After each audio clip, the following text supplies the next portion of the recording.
Good morning, everybody. Welcome to the chat. How's everybody doing? Good morning, Connie. Pudgy first. On my end, it shows that Connie got you today, but we're not going to argue about that. So I'm home. We're stuck in this lake effect rain. Not sure if you guys know what lake effect rain is. I'm sure Connie does. Lake effect rain is when the lake is warm and the air is cooler. As long as the temperature is above 32 and the wind blows the right way towards my house, which would be southwest, we get lake effect rain. If it's under 32 degrees, we get lake effect snow, which isn't fun. The weird thing about lake effect, whether it be rain or snow, is that you drive a couple miles and you're actually out of the lake effect event, which is weird because it could be sunny. You could be having a nice day. Like an example, very fall day in Michigan. Okay, nice. Very fall day here too, Connie. It's like 39 degrees. And like I said, lake effect rain on and off. 54, Pudgy, you got to be freezing. You guys put the heat on down there, Pudge. So the lake effect rain is weird. Like I said, a couple years ago at my house, we were working. The lake effect rain gets you too, Connie? Okay.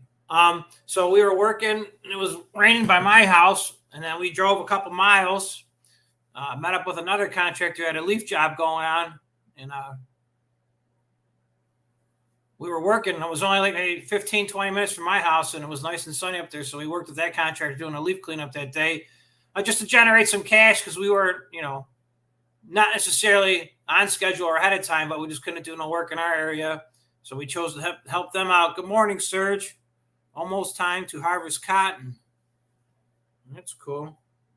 I never messed with cotton. I don't know the first thing about cotton. But that's pretty interesting. Definitely. So I was just looking for something to talk about, and I really haven't been paying much attention to on my crypto stuff or my stock. So I decided this morning I got some chores done around the house. I'm trying to plan out the rest of the work week, so I decided I'd start researching some crypto and also start looking up some crypto mining. I don't know if you guys know what crypto mining is, but I could explain it to you. So I just realized how low the prices were, and it really wasn't too much fun in regards to man, I cut myself shaving this morning and it still didn't go away. So I was researching some crypto. And like I said, my crypto, I haven't crypto mined at all since probably the end of July. There's no money to be made. I did make some money. Unfortunately, I fell in love with all my coins that I mine. So I currently still have them, hoping that someday they'll go back up and make me some decent money. I could have made some real good money, but unfortunately, I fell in love with the crypto. And because I fell in love with it, I lost some money. So I shouldn't have been like that. I should have just went and been, what do you call it? I should have just went and took the profits and sold them while I had the chance and just recoup. Not thinking correctly in regards to when it comes to actually looking at it to make money. But like I said, if you fall in love with it, you'll probably end up losing, or at least not make as much money as you possibly could have. So I got over here is a little chart. You guys seen it before if you've been watching. Crypto Bubbles is pretty fun. I just put it on in the background and see what's going on. So I was just looking through. I'm really not interested in the hour, the day, or the week. You guys can see over here. I'm just interested in looking at over the year, because I've been in the crypto play now for since we started getting free checks from the government when everybody got sick. So I'm just looking at some of these numbers for the year. That really is what interests me. I'm really not worried about the last month because haven't really paid attention to crypto in over a month, so that's no big deal. But just following through, looking at it, you could see that Bitcoin's down almost 70%, Ethereum 68%, and so on and so on. Cardano 83%, Solana 83%. These are huge times if you want to try buying, if you got some extra money to buy. But unfortunately, all my crypto that I got is down, so I have no extra money to reinvest, and I'm not going to reinvest into something that I consider to be a losing battle in regards to making any money. There is money to be made, but on what? I don't know, because if you keep following the chart, 75% for Dogecoin, Polkadot, 85% loss for the year. What DAI is, I have no idea, but it's up 0.1 for the year, so I guess that's doing good compared to the rest. US Seed Leo, I have no idea, but that's up. Everything else is down, down, down, down. And then you guys that are playing the Terra Classic, the Luna one, he's down 100% for the year. So hopefully it works out for you guys. Toncoin, which is 73% or 74% good. That and so on and so on. I forgot to look at SHIB. I want to see what SHIB was doing. SHIB is down 63%. So hopefully they go up. Will they go up? I don't know. But looking at all these, absolutely none of them look promising at all. But then again, I come to also realize nothing is cheap anymore. If you guys want to see I'm coming at with nothing's cheap, nothing is cheap in regards to you go to the store and you say, hey, Alex, I put the chat in there if you want to jump up, Alex, feel free.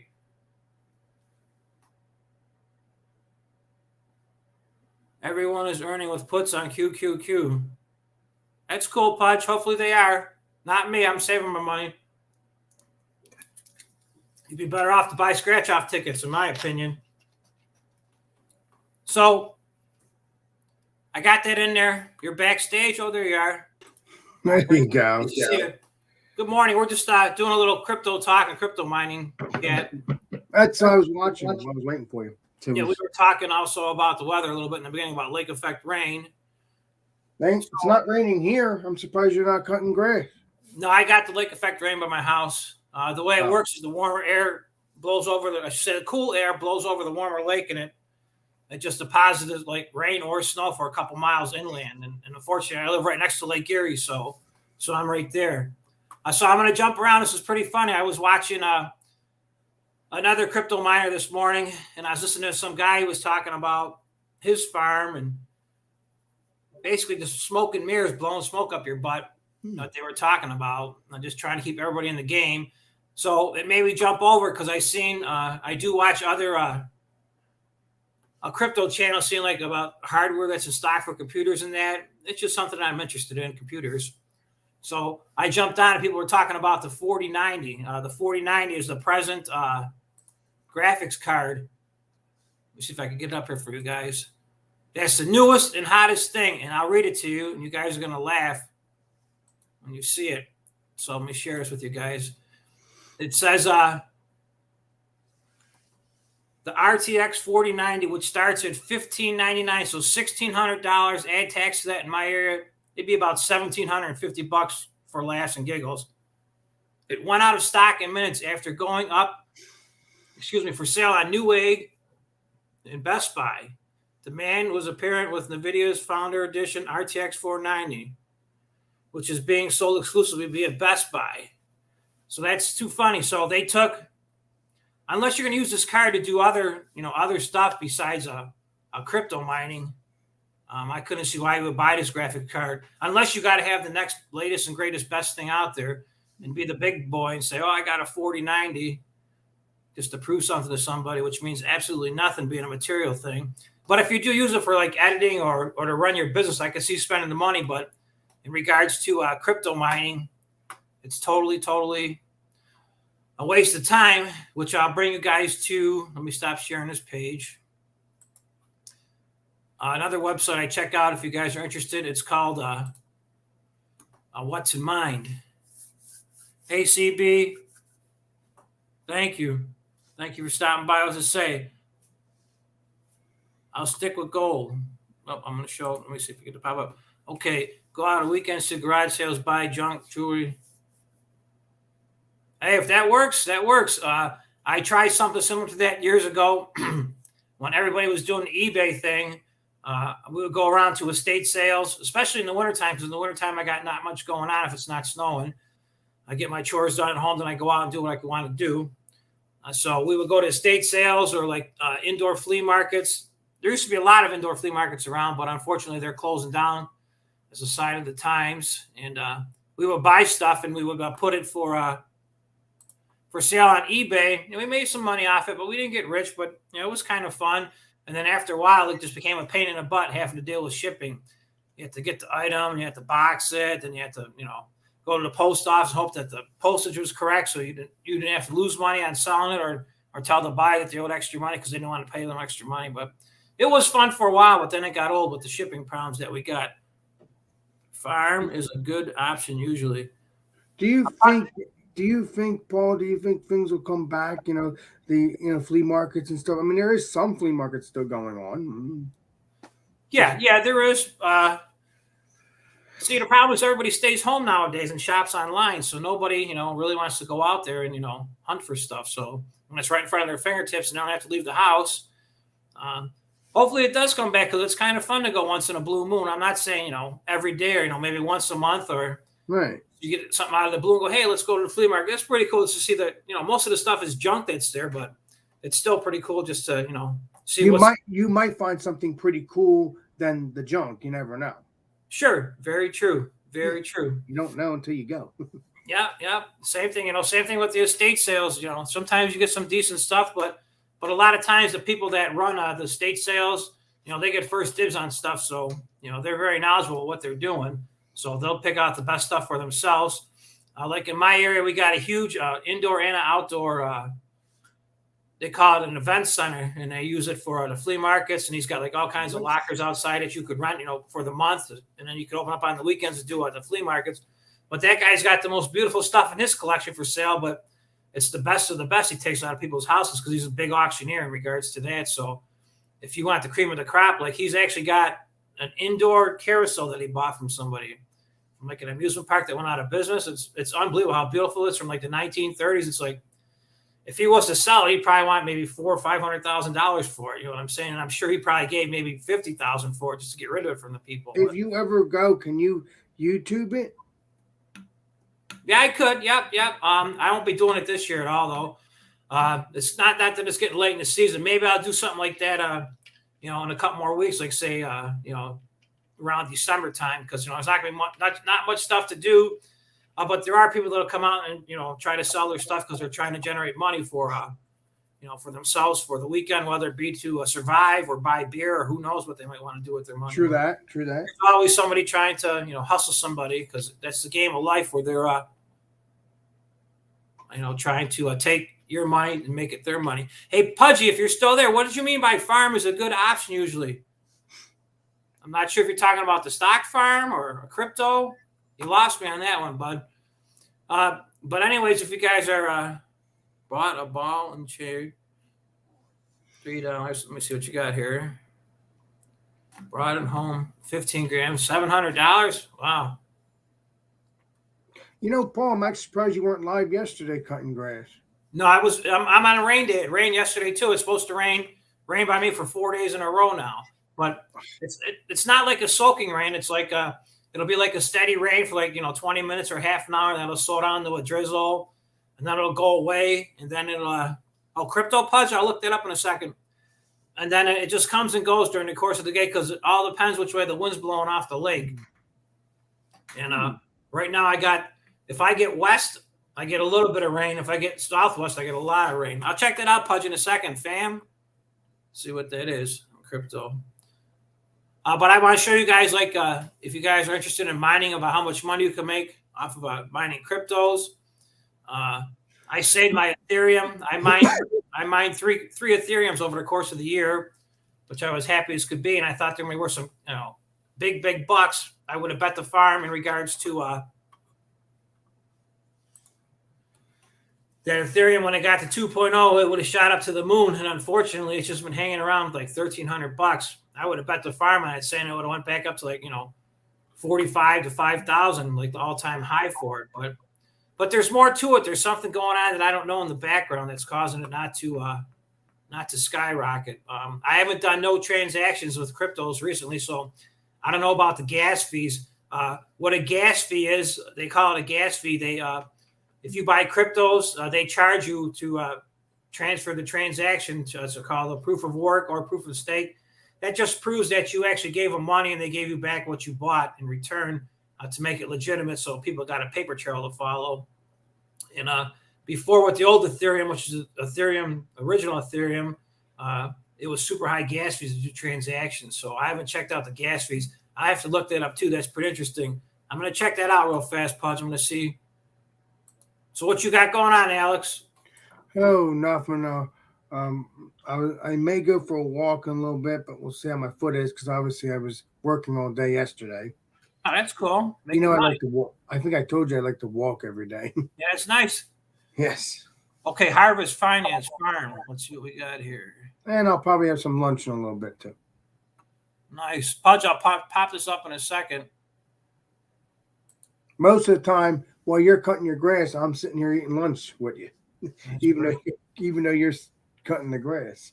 Sometimes you're actually eating your snacks at the time I'm eating my lunch. I got a snack right now. CB, I go for placer or try and find old computer. Are those like you trying to melt the old computer motherboards down then, Pudgy? Because I'll tell you what, in our area, they got like drop-off sites for computers, and they're hard to get rid of because the garbage won't take the computers. And you could pretty much get that stuff for free. So somebody could, if they were melting it down, you could probably make some money off of that. I found that Farm Harvest. Let me see what that says on share screen. I'll read about it in a second. We got to get to the Chrome tab. There it is. Okay. Oh, now that you mentioned it, I've seen that before. The Matt Perry guy, this is one of his major things on his. He used to always show his. Can't think of the name of the account. I got it. His Coinbase account. This is one of his major ones he had back in the day. I haven't followed him in a long time, so I don't know. Harvest is at $36. That's per token. It's ranked 524th, which I guess is okay. Not the greatest, but it's good.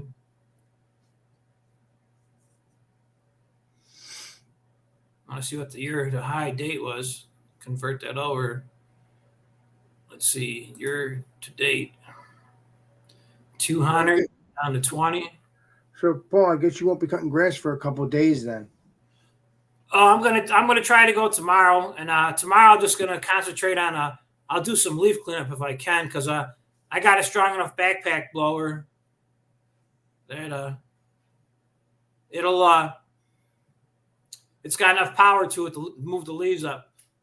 Nice. Okay, Bud, if you got this one, that's cool. I never researched it and paid attention to it. The 24-hour high, 36 and 37, But everything's all over the board. That's hard to say. It's hard to, give an honest opinion on everything because everybody's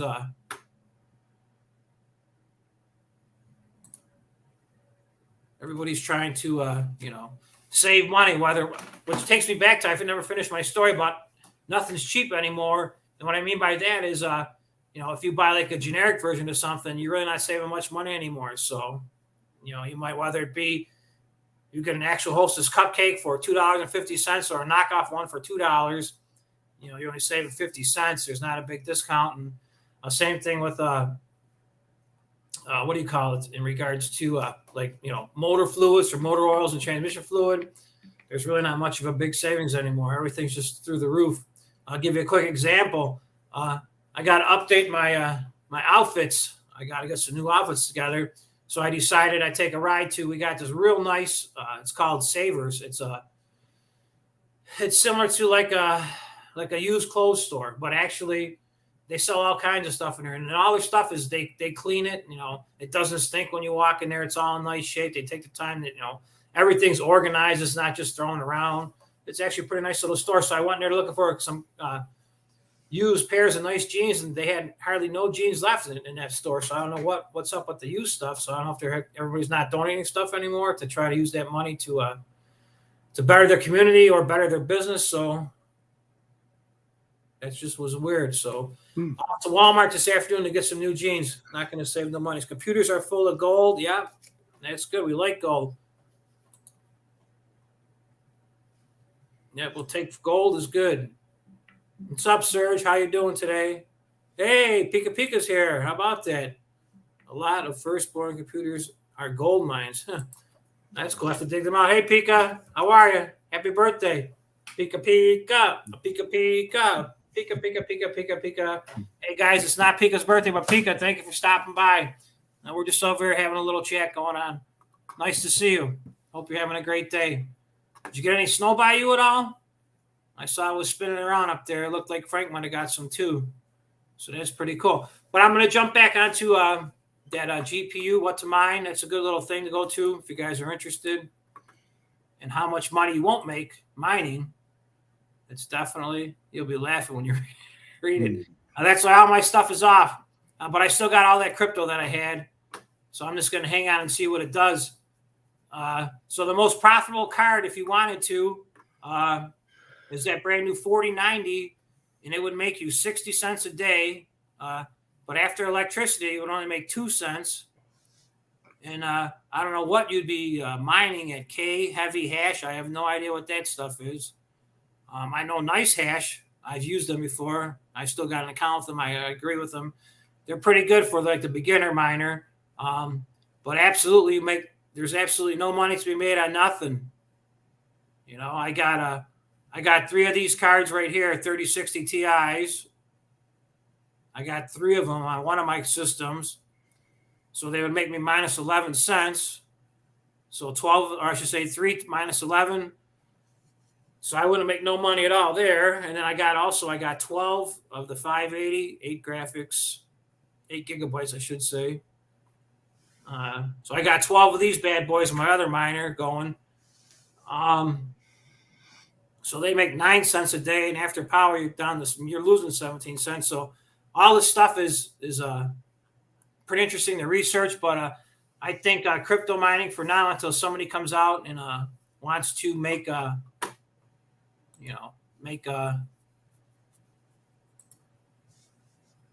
me get rid of this one here. Until somebody comes on and gets a decent coin.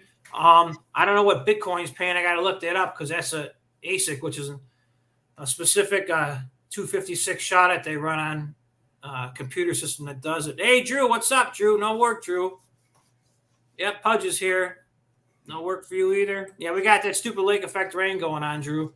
I got to research on the Bitcoin thing. But I know the Bitcoin miners, if you guys ever had a Bitcoin miner, they're super loud. They use a lot of energy. So it's, I think it'll be a winning, or I should say a losing battle in regards to that.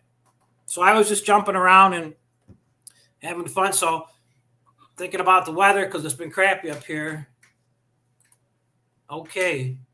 Is it raining by you, Drew? It should be. Hey, Drew. We had a rainstorm last night, Paul. I don't know if you have. Maybe you're having that same situation. I don't know. No. I was watching the boardwalk yesterday afternoon. It looked a little damp when people were walking. So at the AC boardwalk, that's one of my little live cameras I like watching because I like people watching. People watching is fun. That's for sure. Yeah, rain here, Drew. If you want to jump up, feel free. Anybody, feel free. I've noticed every time I come on here, no one seems to join. Yes, they do join sometimes. I think BC has joined a couple of times, but every time I've been on since, no one's joined. I'm surprised. Yeah, everybody's camera shy. It's okay though. That's cool. Or they're busy. One of them. Yeah. Snow last week? Oh, okay. Yeah, we haven't had no snow yet. We had a little grapple, but that's cool. Well, you have to also understand, Paul. I've been doing this YouTube thing for 3 years, and then 2 years before that, I was on live stream. So I kind of broke in my fears because I was always nervous at one point, and this ain't that bad. You just got to run up to them and kiss them. If they let you kiss them, then they're good. If not, they punch you in the face and you move on. So you're nothing to be scared of. You're either going to win or you're going to lose. Oh, you're talking about YouTube and girls. I get you putting down. Hey, it's all the same. It don't matter if it's, whatever you're doing in life, everything's the same thing. It's all the same playbook. You just got to approach it. Just have to approach it the right way. Yeah. Meow. Meow. Oh. Hey, speaking of the meowing, Clay, Pika, that's pretty funny. I like watching Clay when he's after 5 o'clock. That's the best. That's the real Clay. You have fun. All you guys sending out them super chats. Clay's going to have a new Tesla pretty soon with Pudgy supporting him while I'm super chats. So nice, funny. So I like that. I like the after hours. That's a lot of fun. But I was thinking of some stuff that was fun that I was going to do. Maybe if I get a rain day tomorrow, if anybody's around, I'm going to try doing a little subject of like people that did like the wrong song lyrics that they were singing for years, and I finally figured it out. Just something to mix it up. That's true, Pika. It sure does. It does get a little crazy. So I was sitting here for a couple minutes before I had a couple minutes this morning to myself, and I was thinking of stuff. Drew must have never been on that channel, Pika Pudge, because he has no idea what we're doing. It's a lot of fun, though. That's for sure. So I had this. I'm always fascinated by weather, so I'm always, trying to, look ahead to see what, tomorrow might bring in regards to what I'm going to be doing.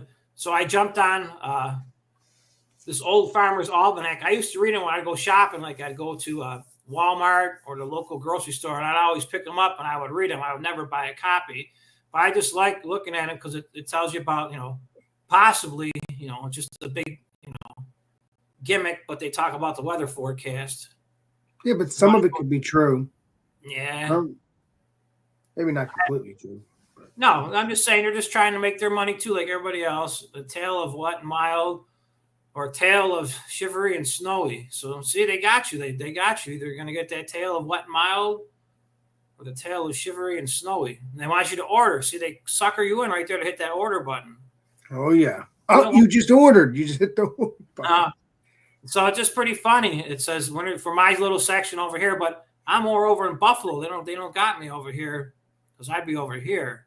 It says winter temperature will be above normal in the north and below normal in the south. January 1st. And I hate to say it, if you read this thing is the exact same right here. This is called winter. It's like, I don't know if you guys read horoscopes ever. When I was young, I used to be fascinated by horoscopes.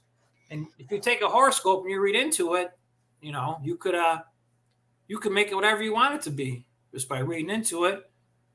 And then here for our friend Cassie, if she's listening, winter will be colder than normal on average, with the coldest periods being late November, early December.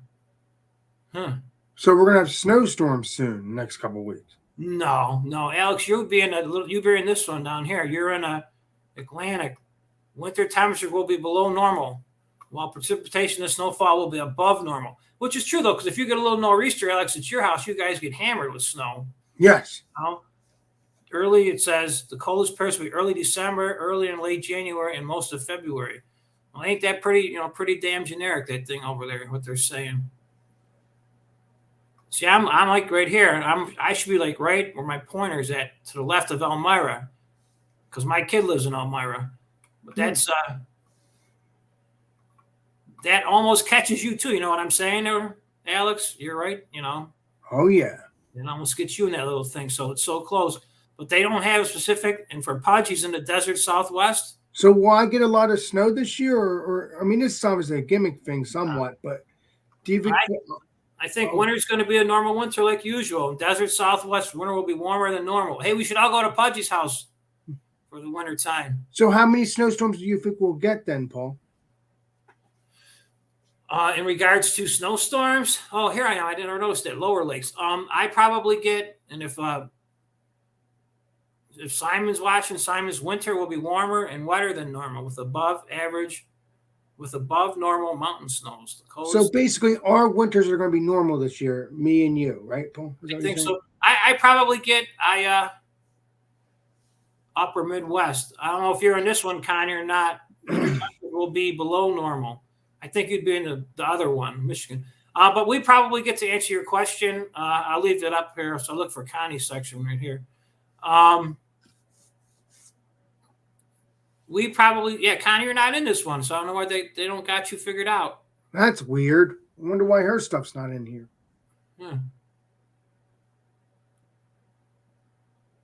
She'd be part of this one here. Lower. She's part of mine then. Lower Lakes. Okay, I see. She'd be in Michigan over here. I'm over here in Buffalo. And Joey's down there and Robert's somewhere in here. But we usually get, the way I look at it is, I snowplow. If I was to say on average, I'd say a good year of snowplowing, which wouldn't be a good year because I'd be out too much. I'd go out 30 calendar days. So that means, 30 days during the course of the 6 months, I would actually be out snowplowing. But recently, we've been down probably to a drop down probably to about 22 to 23 on average. And then once I got through the last couple of years, I only went out like 14 or 15 times. And half of those times, the 14 or 15 times that I went out, it was like, should I go or shouldn't I go? Or is it that bad to go? Or no. There was only one time I was ever scared of the snow when it was that bad. Shredda's here. Shredda, jump up, buddy. If you got a minute. There's only one time I was just scared of snow, and that's when we got that 7 feet of snow. But I didn't do YouTube back then. I didn't do no social medias of any kind. YouTube. I watched YouTube just in bed at night on my big screen TV. I didn't know you could chat until at one time I was pushing a bus. I was like, "What was that all about?" Yeah, no problem, Shredda. Yeah. So that's only one time. So I never did YouTube at all. Chat wise until I met all our friends over here. Pika, Shredda, Pudgy, a couple other people that stopped by, Simon, Frank. I met those guys through a crypto channel, and that's how we all started talking. And like I said, I didn't start doing that till January. So, and I just met you these past 2 or 3 months. I've been friends with you, right? Through JV and all that came through.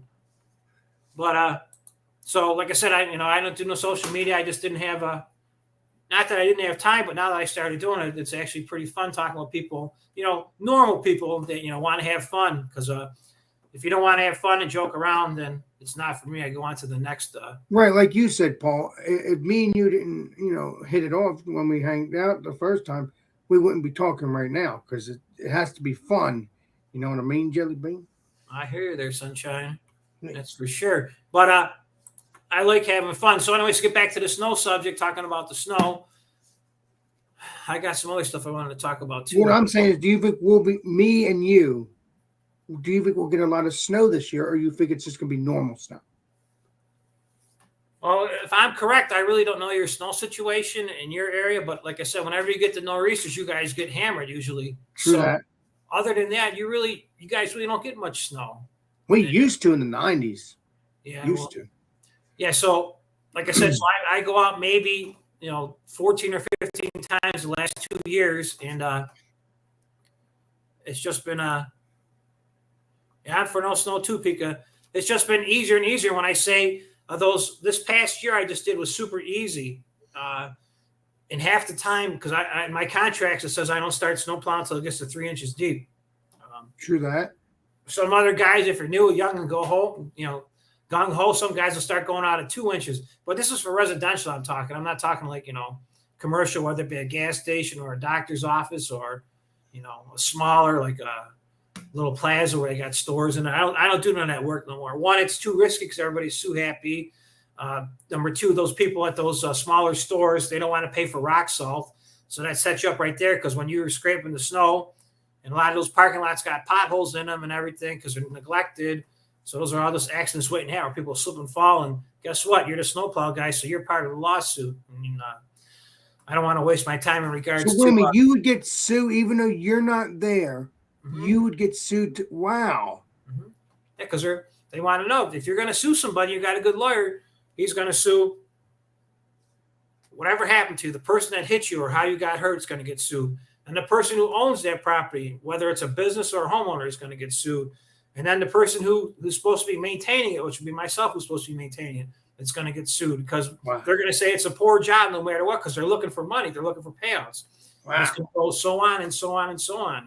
I mean, they could even get down and get dirty and say, they're going to sue the people that made the snow tires or whatever on the car for whatever reason, just to try to give them more money. So, or go after or try adding like a city into it too, saying that the city caused part of the accident too because they snowplowed the wrong way and they put snow in a certain area and it just gets ugly. You know what I'm saying? Yeah, but you're not part of the city. You're private.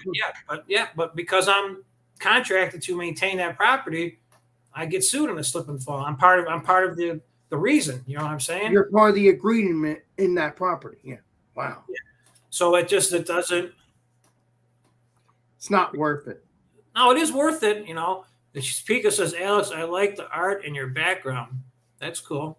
Thank you, my friend. Well, this is not my art. I don't do art, but this is what's it called? Washington D.C. I like Washington D.C. Good stuff. Nice, awesome. That's for sure. So, but like I said, at 3 inches I go out, and a lot of the storms recently, which we ain't much storms, they've been more busts than hits in regards to saying that we're going to get 12 inches of snow, 14 inches of snow. And then we only get an inch or two, so I don't have to go plow it. Yeah, but you would think in Buffalo, you would think you'd get a lot of snow because you live in Buffalo. So you'd think, a lot of snow. Obviously, right? Or I'm wrong about that. Please tell me if I'm right or wrong. I don't know, Paul, but in case you live in Buffalo, I don't know. Yeah, we used to always get, but the last couple of years have been really weird in regards, except for that 7 feet of snow. But that was just a lake effect event, because that lake effect really. It could take a snow deficit, like say, for instance, we get, we used to get about 100 inches of snow here. That's what I figured, 100 inches of snow. Wow, that's a lot. In the course of the season. Not really. So I figured something like that. So say you're running a deficit, like, 40 inches, say you might only have 40 or 50 inches, and all of a sudden you get a good lake effect snowstorm comes through. Because the lake pretty much doesn't freeze by me until probably the middle of February is when it finally freezes and locks up. So that pretty much shuts the snow events down in regards to lake effect. But you can get a lake effect snowstorm that'll get you, 20, 30 inches of snow, and all of a sudden your deficit of snow in one day is you're above average on snow because of that one snow event. So it's weird though. But we're, in regards to the snow, everybody's trying to do everything with less, having skeleton crews in regards, like, for manpower to drive the snow plows, or they're starting a little bit later to save a couple bucks, because everybody's trying to save money because of the cost of fuel. And yet alone, not only the cost of fuel, maintaining those vehicles, especially if you got, like some city or town equipment, that's, a tire for my pickup truck might cost $200 or $300. A tire for one of those trucks probably costs $1,000. So wow, everything adds up on that part with, in regards to, everybody's trying to save money because everybody's on a budget. Everybody keeps wanting more and more and more, but yet nobody wants to pay anything higher because everybody thinks that, everybody's getting scammed, and keeping the money. But I always said money goes to money. So I don't think you're a scammer, but for some reason nowadays people think you're a scammer. I don't know. Whatever. That's cool. I like being a scammer because you know what? If you scam, you're good ahead in life. I know a lot of guys that are a little sneaky, and they did pretty good in life. You know what I'm saying? And I don't want nobody to be mad at me, so I don't scam nobody, and they're ahead of me in life. I got just popped up this Best Buy thing, so I'm still looking at these cards and just figuring out prices. This one here for $400, I would die for. Back in the day, that's a great price. I actually paid. I bought one of these at the height. I paid $1,000 for it, and that's how much normal price usually is, $399. But you couldn't find it, so that's one of my. I paid $750 for one, $800 for another one, and $1,000 for the third one. But I was making some money doing it back in the day. But now you can get them for, everybody's got them now because the ride's over in regards to mining crypto. But they always used to say sold out, sold out, sold out. Here's another one. $4.99. Get the other one for save $100. They all do the same thing. But anyways, I'm going to take one of mine, make a nice computer with my 3060 Ti. It'll be something to do because, like I said, I got them all shut off since July. So I saved a couple dollars in regards to not having to use more air conditioning. Or there he is, the man of the hour. What's going on? How are you? Good. I was up pretty early this morning, and then I just nodded off. We were hanging out, so I woke up and crappy weather by you? Yeah, very windy. They were calling for snow, but it's just windy. It's like 30 degrees, I think. Mhm. Yeah, it's 30. Oh, actually, it went up to 41 here. We got a heat wave going on. Kind Big of like that. shredder. Yeah, Yeah. shredder in the house. Nice to see you, Shredder, by the way, bub. Likewise. I think you got to get a haircut too, my friend. Yeah, Wow. we go back You got to get touch up. sometime next week, You're and they'll get it cut again. driving back home next week? No, we're flying. Oh, okay. As I say, man, you're doing a lot of round trips. Ah, shit, man, I know, Really, right? you're going back to home? I thought you were going to hang out for a little bit longer. We have appointments, but they were Oh, okay. canceled because of the hurricane, so Oh. we have to come back. Awesome. I mean, not awesome Yeah. that they were canceled the hurricane, but you get to go home. So after you go to your main place, will you go back on trips after all your appointments? Mm-hmm. No. Well, we'll hang around for a week, and then we come back here. Oh, nice. What's up, Trapper? Thanks for stopping by. AMC Trapper. Yeah. In the I house. can't really see text and chat at the same time. I can now. Hey there. Oh, Greta, yep. Shredder's in the house. yeah, I was up about 7 a.m, picked her up, and then we were hanging out for a few hours and fell asleep. Then I woke up like, oh, so she got a shower to go to bed. Awesome. Yep, I got a lazy day today. Don't got much on this. Gonna go to Walmart and go shopping. Get the big stuff out of the way. The game got rained out last night. I'm kind of glad it did, because if it would have started, it would have been well over midnight before it ended. Yeah, I fell asleep during that football game yesterday, so I missed the dramatic ending. Yeah, but it's another sport that's on today. Yep, something to do. That's for sure.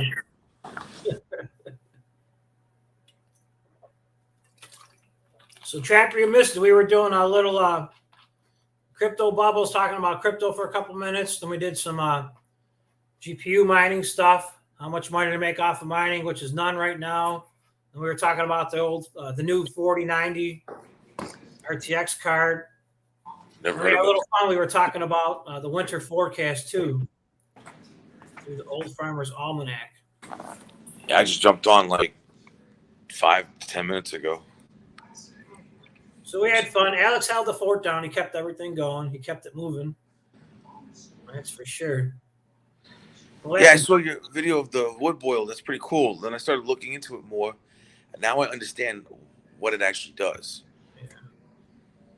Well, all it actually does is it just stores hot water. That's all it does. Yeah, I was looking around. I saw different videos, and now I have an understanding, because they described it like, the lines go under the ground into the house for your water heater, and it circulates the heat, and it's pretty cool.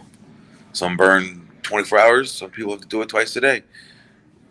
No, I mean, 24 hours, that's just about impossible to get a 24-hour burn out of it. Twice a day, I would say, yeah. And up here in Buffalo, when it gets cold, same thing by you coming up, it would be 3 times a day then when it gets cold, because you call for more heat, and more heat, it burns more wood. The easiest way to explain is you're just storing hot water, and the more hot water you could store, when your system calls for heat in the house, it just takes that water. I have a hot water baseboard heat in my house. So I don't know if you guys ever had hot water baseboard heating, but that's phenomenal. That's the best heat, I believe, because I had forced air furnaces before where it blows the hot air around. You could retrofit this, the wood boiler that I got, or any wood boiler, to do forced air. All you just do is instead of having a brass heat exchanger, which I'll show you that in a second. I'm going to talk about it for a second, because people might stop by, which I doubt they'll stop by, but I'll show them. You talk about like the water lines that are in the floors. I got. They're called baseboard heaters. Baseboard heaters. Oh, maybe it's like a long vertical. That goes around the whole house. Yep. Yeah. It's very interesting. It's very interesting. It ain't cheap, man. They're like, depending on the square footage, you're looking at $5,000 minimum to $10,000 a unit. Yeah, that's it. I hope I didn't lose you guys. I'm still here. You're still there? I got to go back and see what we got going on here. Let me share this with you. I'll show you what I'm talking about. Like I got this, my hot water heater. I should have my outdoor wood boiler is hooked up to this. Let me see if I can find it now. I touched base with you back that night, but you must have fell asleep. Yeah, we used to go to bed about 8:30, 9 o'clock. But I got one of these in my basement, Shreddy. See what I'm talking about? Yeah. And that just sits on the wall. And then two of these right here. Those two plugs go to the outdoor furnace, and then two on the bottom, or vice versa. Them two go to the actual water in the basement that hooks up to my furnace. So that's how that works. And then if you got, so this is if you got baseboard heat, you use this, which means water going through. And if you got forced air, we could get a forced air heat exchanger. 175,000 feet. Wow. You need it though. FOR. Everything's figured out, and you want to go a little bit bigger than be too small. Because if you're too small, it's going to keep going forever. So, say you got here's the one right here. I'll share it with you too. So, say you got I want a furnace that blows out warm air. You know what I'm saying? Right. This is what you would get then. You would put this in there. In the corner? No, it would actually go right inside the ductwork. Oh. It's just like having a thing in your car, heater core, except it goes in your thing. Can you see it? I see it now. You would put that right. That goes inside your ductwork, and you just put the two lines on there, and then so this would say the water in here about 180 degrees. You know what I'm saying? Going through here, and then the fan behind it will blow the air through, and it'll make the air warm instead of using the gas from your furnace to make the pilot light warm up the air. So that's how you do it if you got forced air in your house. And what it made it interesting was that the person said that it's controlled by your thermostat. Yeah, so you can dial it down, dial it up. That was awesome. Yeah, because what it all boils down to is well, you might have said it too, but I just didn't pick up on it. Yeah, I saw like a cartoon diagram. It was like, oh, yeah, like it was like a film. It's a secondary it's a secondary heat source. So some people use that alone to heat their house. If you wanted to, but I have hooked it to my furnace. Hey, Pika, thank you for stopping. She says, until next. We used to have a fireplace. Hi, Pika. Thank you for stopping by, Pika. It was nice to see you. We'll see you on the other channel a little bit. Have a great day. Thank you. Enjoy the rest of your day, Pika. Cheers. But it saves a ton of money because in wintertime, I'll get a $50 or $60 gas bill, but if I don't use that, I'll get like a $300 gas bill. So, but it's a lot of work too. Don't get me wrong. It's not, like to just walk over and turn the thermostat on and get free gas in it. Yeah. She says, have a great day, Alex. Pika said to you. Thank you, my friend. See you soon. But it's just like anything else in life, that is it's a younger man's thing. You know what I'm saying? As you get older, you don't want to mess around with the wood. But the only thing nice about that is it's all outside because before we moved out to the farm, when we lived in West Seneca, I had a wood-burning airtight fireplace insert.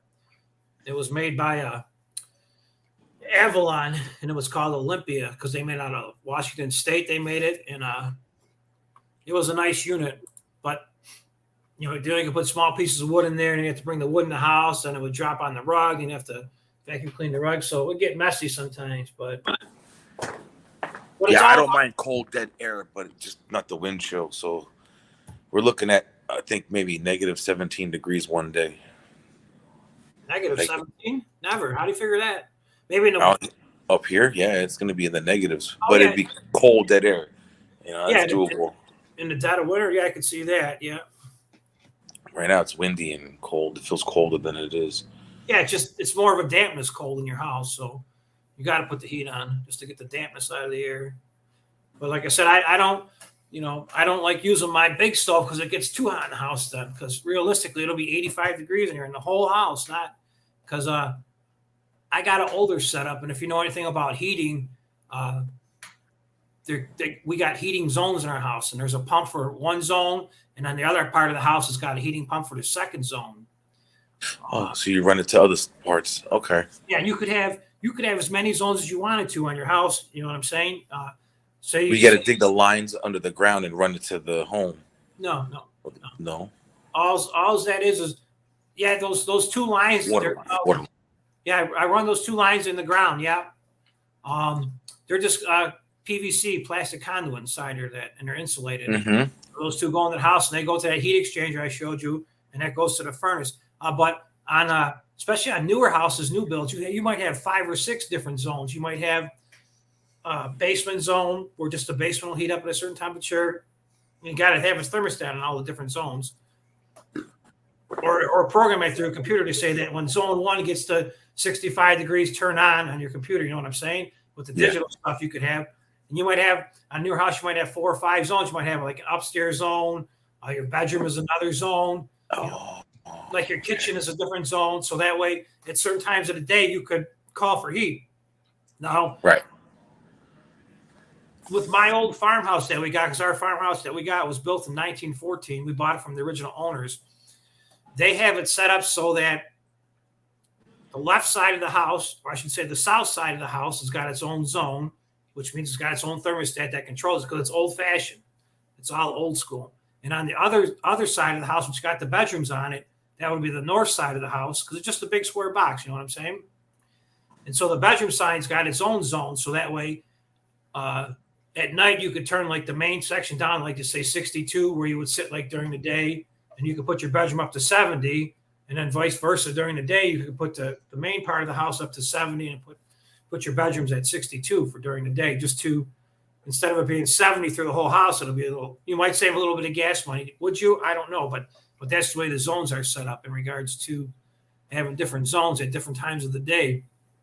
But that fire still burns. I mean, there's no way to control it. Just once it burns, it burns. Yeah, well, there's a little door in there that closes, a damper that tries to smother it out. But once you start something burning, it's always going to keep burning. It might not burn as fast because you're taking air out of it, but it still keeps burning. Because like with my old insert, which is top of the line, best insert you could buy, the biggest one they made for my wood burning fireplace at home. It used to say it would have 10 hours burn time because you could choke it out, but you would never get 10 hours of burn time out of it. I mean, unless it was ideal conditions with the most perfect piece of oak log that you got, or apple wood, because apple wood burns forever, then you might get 10 hours out of that one piece. But other than that, it was just like a catchphrase. You know what I'm saying? Like, you'll get 45 miles per gallon if you don't step on the gas. They don't tell you because it's about impossible. But I know it's going to be a bad winter. My thoughts on that, Serge, because I've been playing this game since 1993 with my lawn care business. If it doesn't rain a lot in the summer, we usually get a lot of snow in regards to Mother Nature taking care of herself and leveling things out for the water tables. And then if we do get a lot of rain, which we've got a lot of rain over the last month, we were in a drought for like 2 months during July and August. We had a drought up here. But if we get a lot of rain, usually the winters aren't too bad. So right now, with the rain, I think it should be, hopefully average or below average amount of snowfall by me. I'm not talking about cold. I'm just talking about precipitation. And then also there's some thoughts with like, if your apple harvest is plentiful, or those little millipedes, centipedes, I can't think what they call them, woolly bears, but I got the little line on them. I haven't seen none of them guys yet. They should be coming out pretty soon because it's finally getting cold enough. But we did have a plentiful apple harvest, so that might also help, saying that we might have a harder winter than usual. But those are all, folk tales, maybe folklores that people are, just passed on a generation to generation. So, yeah. They say in Florida, the amount of acorns that fall from the tree will let you know how cold or long the winter will be. And sometimes the tree, you see them everywhere, or you won't see as much, but it still gets cold every so often.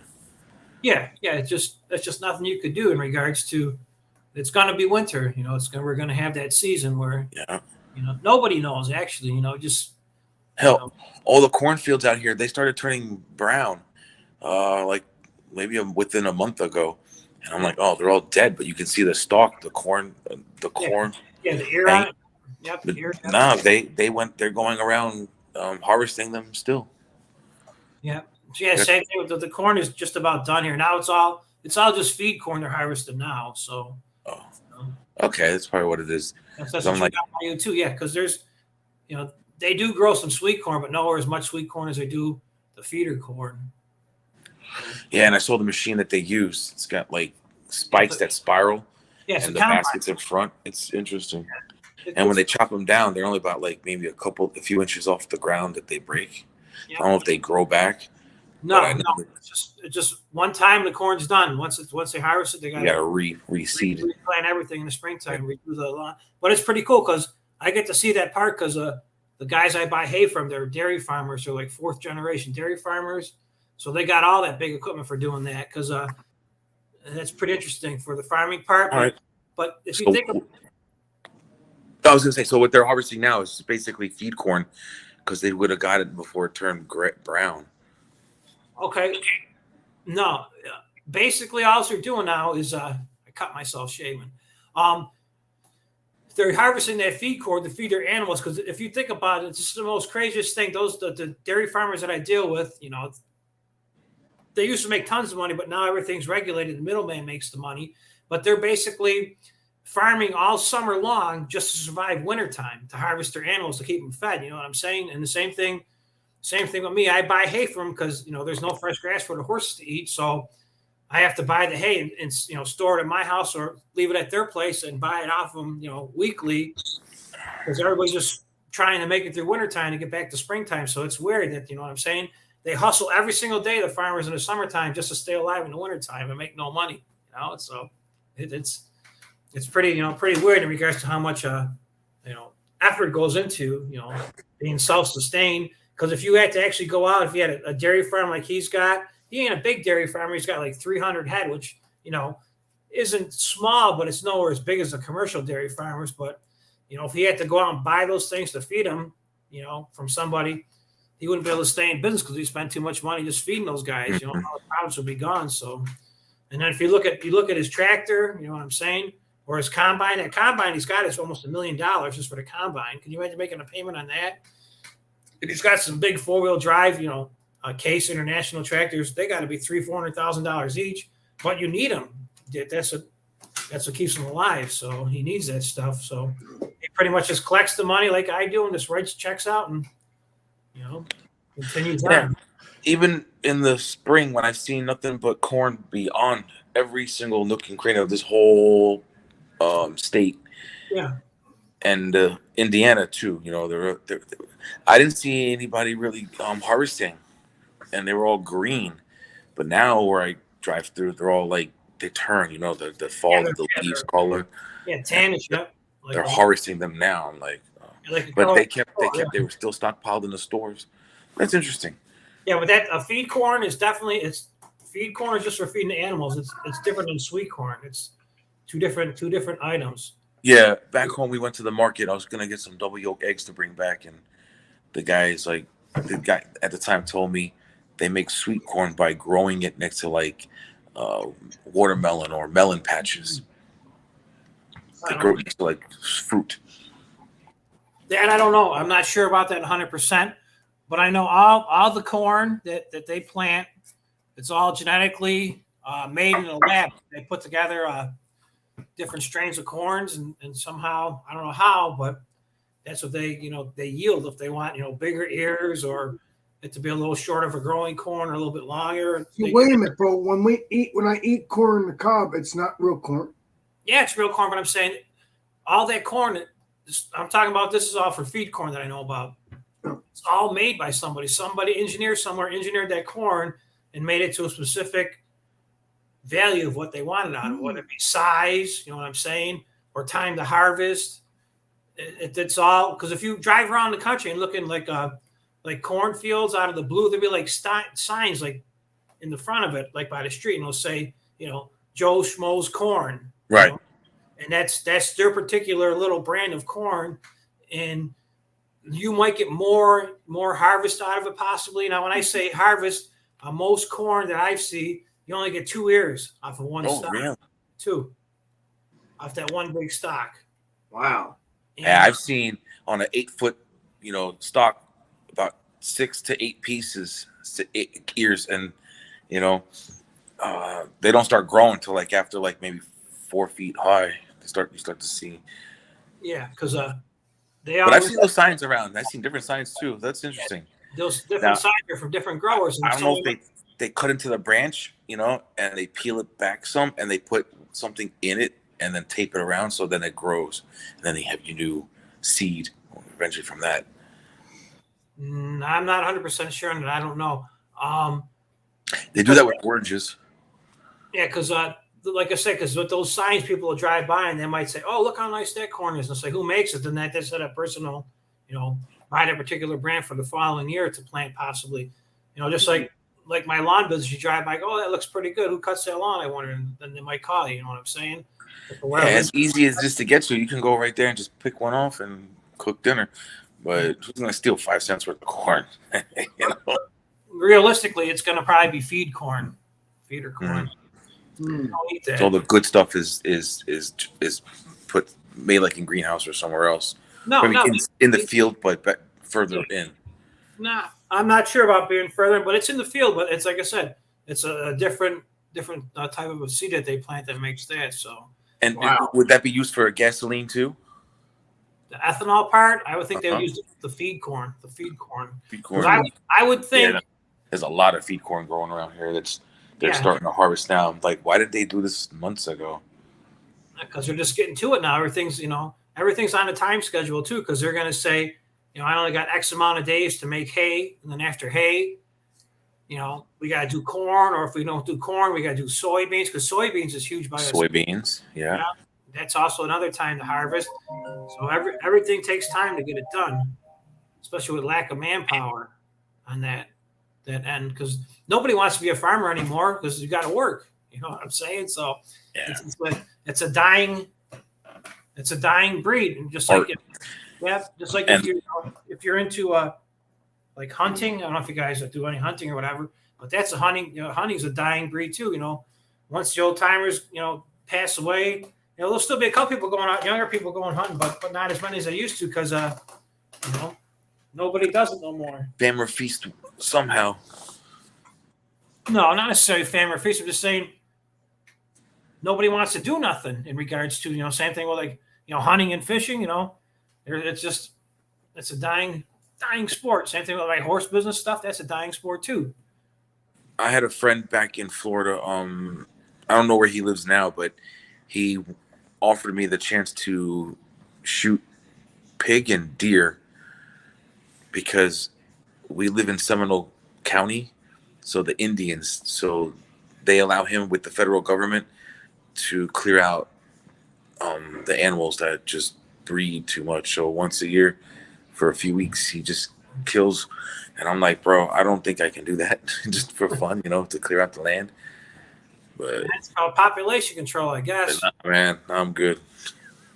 So, but just like by us, they started archery season, because I'm not a hunter. I don't got time to go hunting, but I got friends that hunt.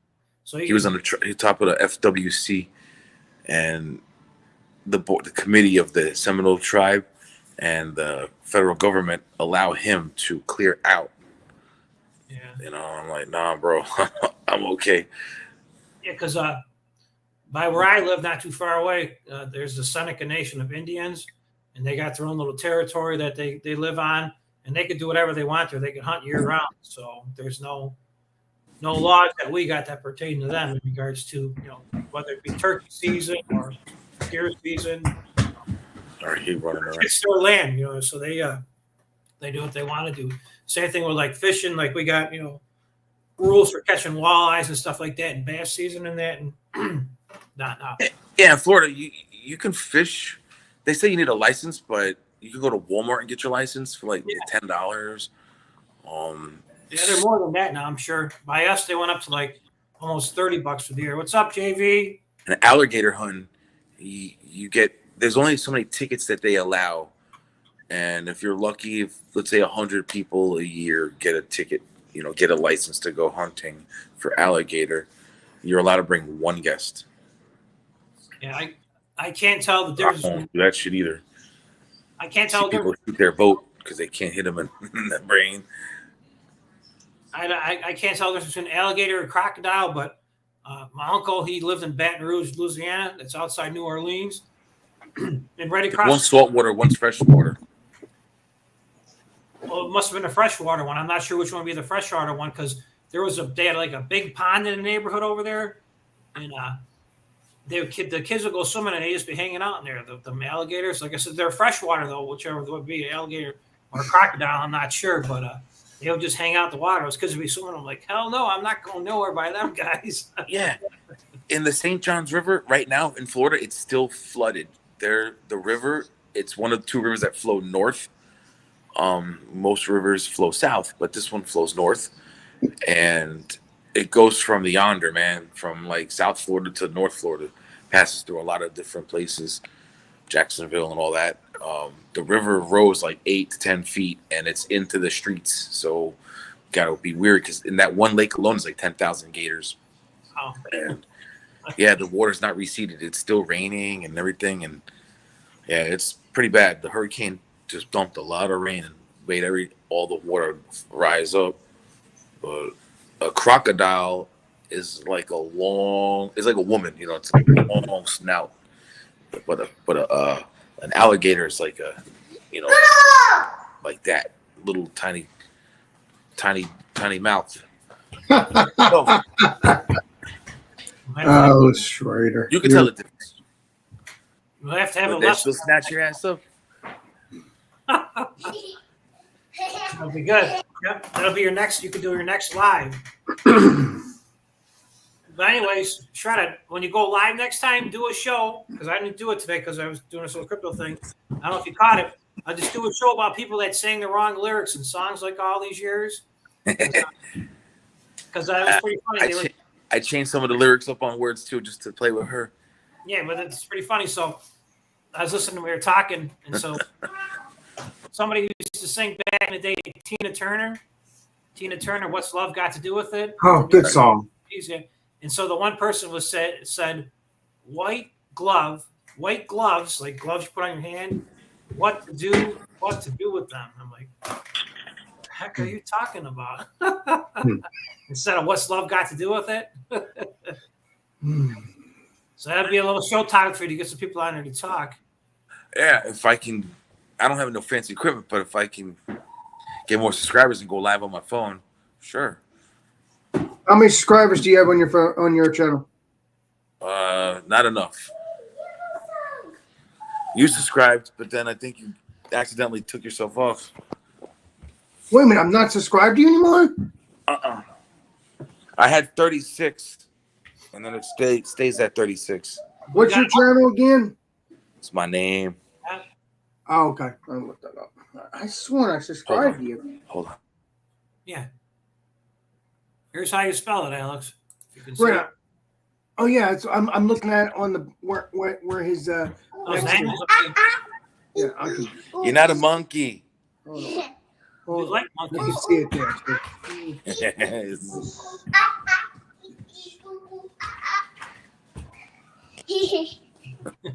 Yeah, JV, definitely. But you know what? If the gloves don't fit, you must have quit. I'm sorry, Alex, I messed you up there. That's okay. That's okay. I'll wait. Go ahead. You can see it. Chief. SHREDDA. Oh, it's all good, man. People come and go. Yeah, Well, right. I don't The come gloves and go. don't Once quit. I subscribe, I They stay gotta quit. subscribed. That's you, right? Make it closer. I'll blow you up. No. He's got that little stupid icon. It's a pencil Yeah, or a cigar. or a stick shift. It's stick shift. Look for that icon, Alex. It's right here. You're gonna have to dig through it. It's Oh, probably- okay. There we go. I should have it. Oh, here it is. Yeah, I'm still subscribed. Oh, okay. No worries. They come and go. It's all right. No, I'm still subscribed. If I'm Thank not you, man. subscribed, it would be red. That's not red anymore. I could find you. Here, put that back up there. Oh. Right. It's gonna make it bigger somehow. Hey. Oh, I got it. Stop. It's red. It's not red anymore, so I don't know what's going on. That's cool. Very weird. All right, we're good. I'm still subscribed. We're good. Thank you. I gotta do my rounds too, and subscribe to people. Yeah, I've been subscribed. No, that would have been red if I wasn't subscribed to you. Once it's gray, I'm subscribed. That's what it means. Okay. Yeah. I'm not famous. You'll be famous soon. He's good, yeah. Paul's going to be famous very soon, probably. Oh, not me. Mm-mm. I don't want to be famous. I just want to make a lot of money. That's all I want to do. That's right. Hey, Jeremy, I want you to make sure Paul becomes famous. If you can help me do that, that'll be awesome. Thank you very much. I'm not joking. I'm very serious about that. I got to put on some cartoon. He had a snack pack. He's just running around. Yeah. But don't forget, Paul, if I ever get you to come famous, I'll still be friends with you. I don't care if you're famous or not. You'll still be my buddy. You're gonna be my chauffeur. You're gonna drive me around. Yeah, I don't drive, but yeah, we could do that. Maybe have a car that drives by itself, but I can pretend I'm driving it. Yeah. Hey, Tesla. Fine, yeah. Or I'll get you a fishing license. You'll be able to drive then too.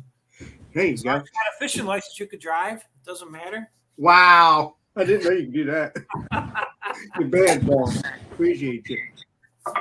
Hey, what happens? All you should do is just bang up the car a little bit. As long as nobody gets hurt, we get new cars. Hell yeah. It'll be a tax write-off too. You're awesome, Paul. Don't ever forget that. Yeah, I got a little thing too. Alex, I go to bed too early, so I missed your show on Thursday. You were on at 10:30 tonight. So I got a little drink. I got. You want to see it real quick? I won't drink it now though, but I'll show it to you. You'll wait until you go on my Thursday show. I get you put down if you ever make it. You want to see it real quick? Hell yeah. Why don't we take a look, shall we? Yeah, I'll be right back in a second. I bet he's going to drink it. He's not. He's a jokester. I think he's going to drink it. Let's see.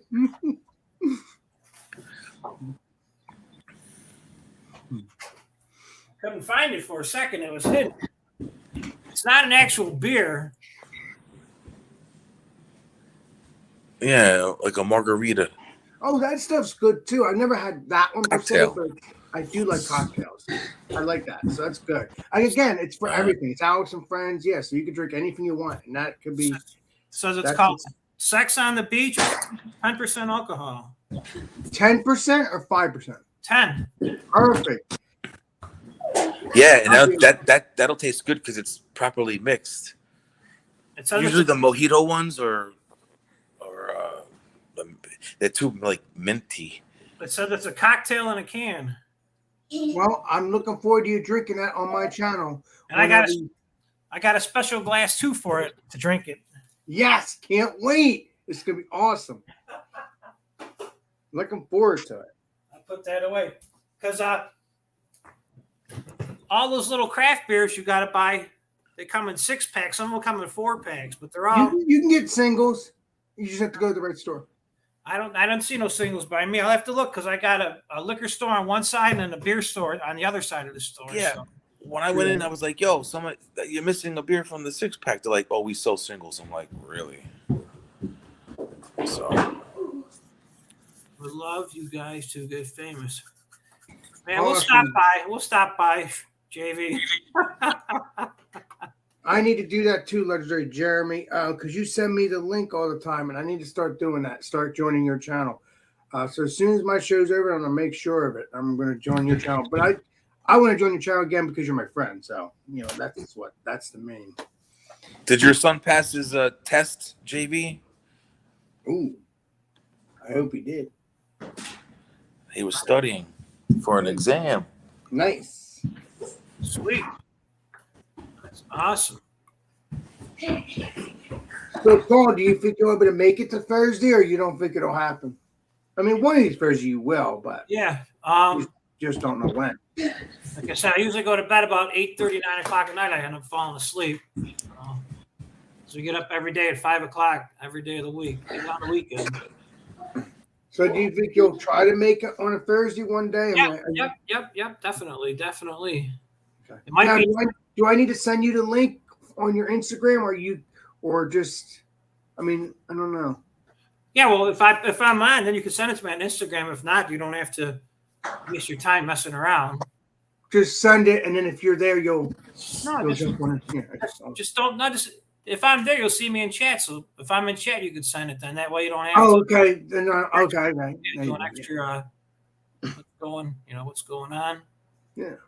But that's cool. But that was my little cryptos. JV, Mr. Crypto Chat.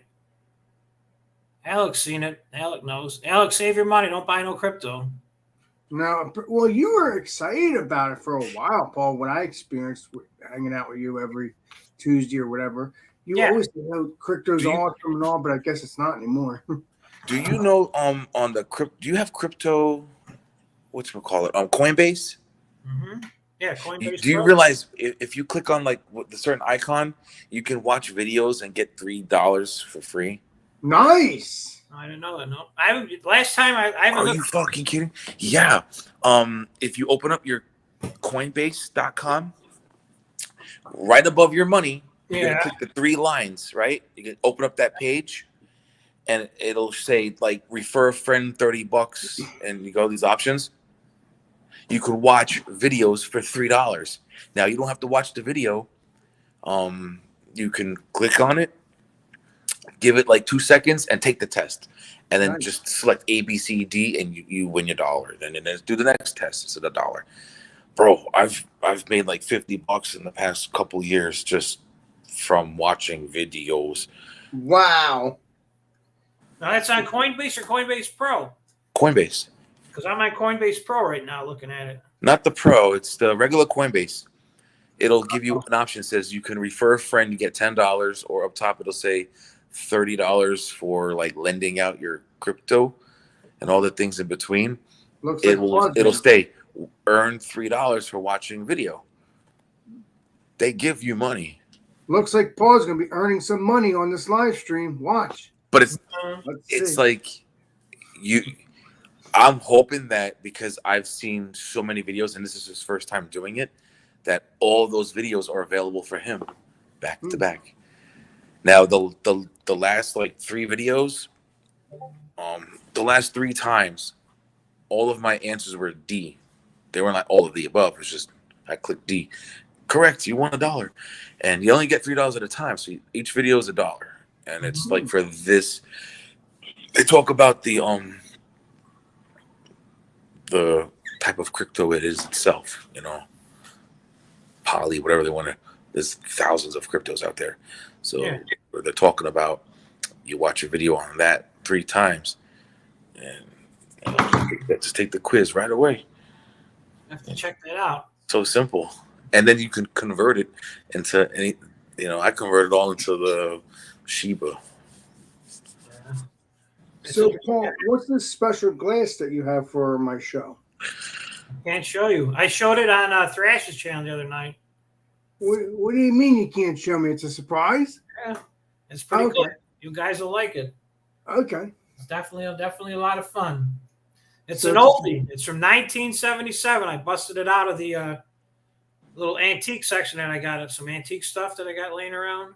Oh, so you said to yourself, wait a minute, I'm going to take that glass onto Alex's show because that would be badass. Mm-hmm. It's like all these old records I could bring out just to have a background. I like the background. That's definitely new. Going to change them up and put some couple different ones up there that I got. Now, did you glue them? Do you glue them on the wall or you just hang them? No, I cheated. I tried doing it as cheap as possible. They're just sitting on a little like molding for like it's like an L-shaped molding. It looks like that basically. You know what I'm saying? And I just flipped it upside down so they sit like this now. Oh, but you have to take them out to put new ones in. All right. Yeah, I can take them right down in a second like this. Oh, nice. You know what I'm saying? It just sits on. It's the cheapest way I could without the wife getting mad about me. Yeah, you don't want to use tape or destroying the wall. Yeah, exactly. Well, I don't want to use no tape because I don't want to ruin the covers on them. So, yeah, you can change them real quickly. So I bought that little piece of trim. It was like $10 for that piece of trim at Lowe's. I just cut it to size, and I got a cheap little background. It didn't cost me much. That's perfect for you, though. But you like music, so there's your music background. Yeah, I like 80s music, especially the hair bands, like power ballads. That's my favorite. Taylor Dane's one of my favorites. Michael Bolton's. Yeah. We got Taylor Dane, yep. Celine Dion, Mariah Carey. Well, yeah. Yep. All that good stuff. I love their music. Got some good pipes. All those ladies they got. Hell yeah. That's for sure. And then in 1993 with Nirvana, it killed all the music. It turned into another thing. We don't want that. Ooh. Taylor Dwayne. Taylor Dane, not Dane. I think. Beautiful young lady. So. Yeah, she makes wonderful music. Tell to my heart. I mean, it's just great music. Love will lead you back. I like that one. Love will lead you back. There you go. Good song too. They got. If you like her, go on YouTube when you got a couple free minutes and type her name in. She did a concert like about 2 or 3 months ago out of Las Vegas, Nevada. It's real good. It's like an hour and a half long, and all the songs are real good on it. So she's still doing tours then. That's freaking amazing. Yeah. She played at like a little casino up there. Well, they ain't a little casino in Las Vegas, but something like I'm not sure what the name of the casino is, but if you look it up, like I said, on YouTube, type her name and you'll see it. And it was pretty good. And you figure she's probably about 55, 56, I would say, age-wise, and she still puts on a pretty good show for being older. Yeah, Taylor Dane. Taylor Dane. Yeah, let's go to Wikipedia here, unless they're bullcrapping me, but she is 60. Oh, 60. Yeah, I want to see a couple people in concert, but they're in Vegas now on a residency. They're country music. One looks like Beavis or Butthead. I'm not sure. I don't follow country Luke music. Bryan. And I was hoping to see Florida Georgia Line, but they broke up. And when we were in Minnesota for the fair, they were scheduled. We didn't know that because we came home. We only got one time, but it was like a 2-week thing. We went like on the 11th day. Yeah, at that video made at Minnesota State Fair, man, that thing was crazy packed. There was a ton of people there, man. Florida Georgia Line was there the next day. And they're like, oh, fuck, man. We didn't know. Huh. That's one concert I want to see, but they broke up.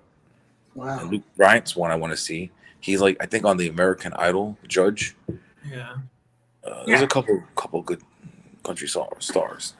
It's like my wife, she was driving me crazy. At the end of August, they had the Scorpions. I don't know if you know the Scorpions from back in the day. They came to Toronto to play. My wife was bugging me about going up there. I'm like, I'm not driving to Toronto because it's only an hour and a half away. Yeah. But it's so screwed up. You go to Toronto, you'll be going 80 miles an hour, and all of a sudden traffic stops out of the blue, and it'll go good for a couple minutes, and all of a sudden it stops. And I mean, it's a sunny day. It's 80 degrees. There's not a cloud in the sky, and I don't know why traffic stops. So that hour and a half trip sometimes turns out to be 3 hours. So. But anyway, she was driving me crazy to go. We didn't go because I was too stubborn to take her. Plus, they had all that stupid border restriction BS at the border with the COVID virus stuff. So they finally started easing that up. So somebody made a video of them on YouTube from the show in Toronto. Okay. They were good, but they're so old. They're in their 70s now that they just stand there. You know what I'm saying? And they could barely walk around because they're old now, so they can't jump around and have fun. So the music was still good, but the actual performance part, because they were getting older, they was toned down a lot. But. So when is the next show so you can take your wife there? Oh, they're not coming back no more. Never. We've seen them back in the day. Thrash would know about it during a thing. It was called Monsters of Rock. It was probably like 87. Probably they came to Buffalo, New York. A bunch of them bands. They played all day. There was 4 or 5 different bands that played. It was a good show. So you let I'm not trying to be mean, but you let your wife miss the last show. Oh well. You are unique, Paul. I tell you. Sometimes she makes dinner late too, but I don't complain about that. You're right. You got a point there. Hey, at least I'm eating, so that's all that matters. Oh, Paul, you are unique, like I said, my friend. Yeah, because as you get older, you realize certain things in life don't matter anymore. You just want to, make sure you got a nice place that's warm to stay and sleep and something to eat. Those are your two top agendas. And still have your wife, loving you and enjoying your company. There you go. Well, I don't know. Sometimes you want to kill each other, but that's a different story. Yeah, that's part of life. That's part of life. That comes with everything. Everybody finds something to get, not mad and argue about, but get a little frustrated about. So true that. Yeah, after 30 years of marriage, you should know each other's ups and downs. Yep. Yesterday the 17th was 35 years of dating. So if we were still dating, but we're not dating no more. So how many years you been married? Longer than that now. So 35 of dating, about 32 of marriage now. I don't know, something like that. 32. Wow. 89, 90 would be what? Yeah, 30. 32. Yeah, 32. Yeah. Wow. Because it's 22, so that's 99, 9, 19, 22. It's going to be 33 years. Yeah, 33 years almost. Oh, so you got married in the early 90s, late 80s. Wow. Yeah, 89. Yeah, that was a long, long time ago. I was only 3 years old in 1989.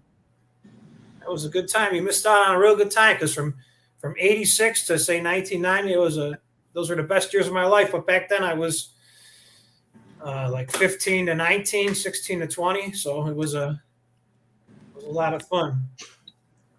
Hell yeah. And if I could, I would go back home and live with Mom because Mom had everything. Mom would cook for you at all hours of the day. She'd wash your clothes. She'd put them away. She'd pick them out for me when I was younger to go to school. So wow. Go back to Mom's house is the best in the world, actually. Nice. Didn't have to do nothing. Your mom probably would still take care of you if you went back there. Mark my words. Yeah. Yep. I believe so. But you never know. You might say, get the F out of here. You've been married for 32 years and you haven't lived with me for years. Just stay out. No. That would be pretty funny though, actually. I'm just kidding, Paul. Yep, get out of here, you bum. Yeah. You're still married. Yeah. You're Shit. married now. My twin brother's almost 40, right? And he still lives at home with grandma. That's cool though. Hey, he's got it made actually. Yeah. That's what I tell all my friends if they got kids that are like, because I had kids when I was young, 18 years old. And some of my friends that are professionals got good gigs and all that. And they got good jobs.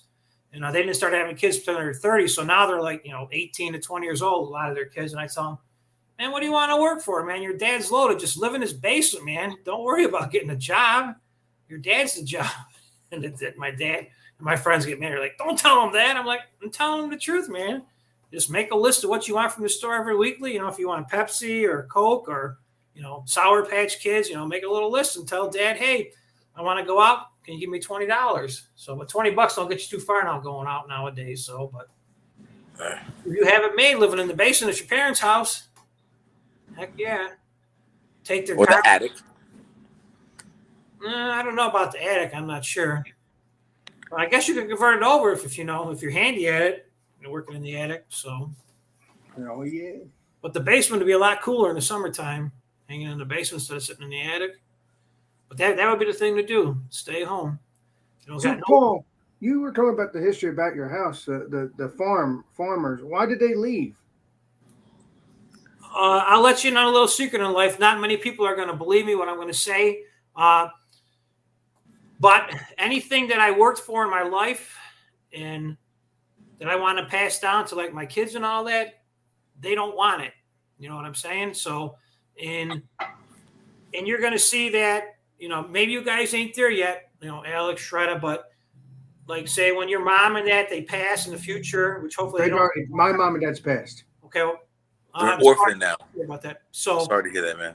It's okay, bro. Sorry about that also. But you're going to see that I had so many things in life I wanted to give to my kids that they don't want. Not because it's not nice, but they got their own what they like in life. You know what I'm saying? That. What they want. So they might like, the house or a particular car or something that I got. They want something of their own. And at first that used to hurt my feelings when I thought about it. Mm-hmm. but as I look at it and step back now and look at the whole picture, I didn't want nothing from my mom. You know what I'm saying? I don't want my mom's house. I don't want my mom's car, because even though it's nice, it's not what I physically want. You know what I'm saying? So, but it upsetted me about that. And as in my farmhouse, we bought it from the original owners, and they got older, and they passed on, and their kids didn't want nothing to do with it. You know what I'm saying? They just, not necessarily, because everybody wants money, but they wanted, they had their own dreams of what they wanted to do. So, Right. And to some people, this might be, I got 17 acres of land, so that might be a lot to take care of for somebody. If you're used to living in the city, would have a real small lot. But at a younger age, it's really not that much to take care of. But as you get older, it could become quite a task of just taking care of your property on the outside, let alone trying to keep your house up and that. So, but you seem to still enjoy it. So, oh yeah, definitely. And I wouldn't change it for the world, because now I got neighbors across the street, and across the street is only probably, from where I'm sitting is probably maybe 80 to 100 feet, say. But if I'm in the front of my house, it's only like 40 feet then.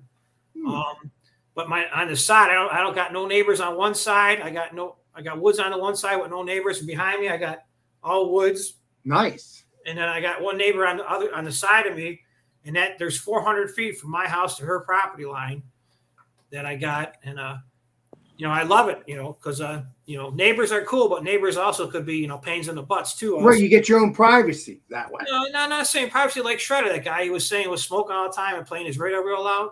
That gets annoying, especially when you're trying to sleep at night, or if a dog's barking next door or something. That really sucks. So if I ever move again, which I don't think I will, the next house I want to get is going to have more and more land, because my thoughts on life now is, if I look out the door and I could see down the road, I could say, hey, I think that's Shredder. I'm too close to you now. My next house, hopefully when I look out the door, I'll be like, I think that's somebody outside, but I can't make out, who it is. So he's pretty far away. That's good. Yeah, that's what I like. The further, the better, actually. Because I like, coming home from work. I try not to get, stressed out anymore in life, but I like coming home. Hey, the sun's starting to come out a little bit, actually. Wow.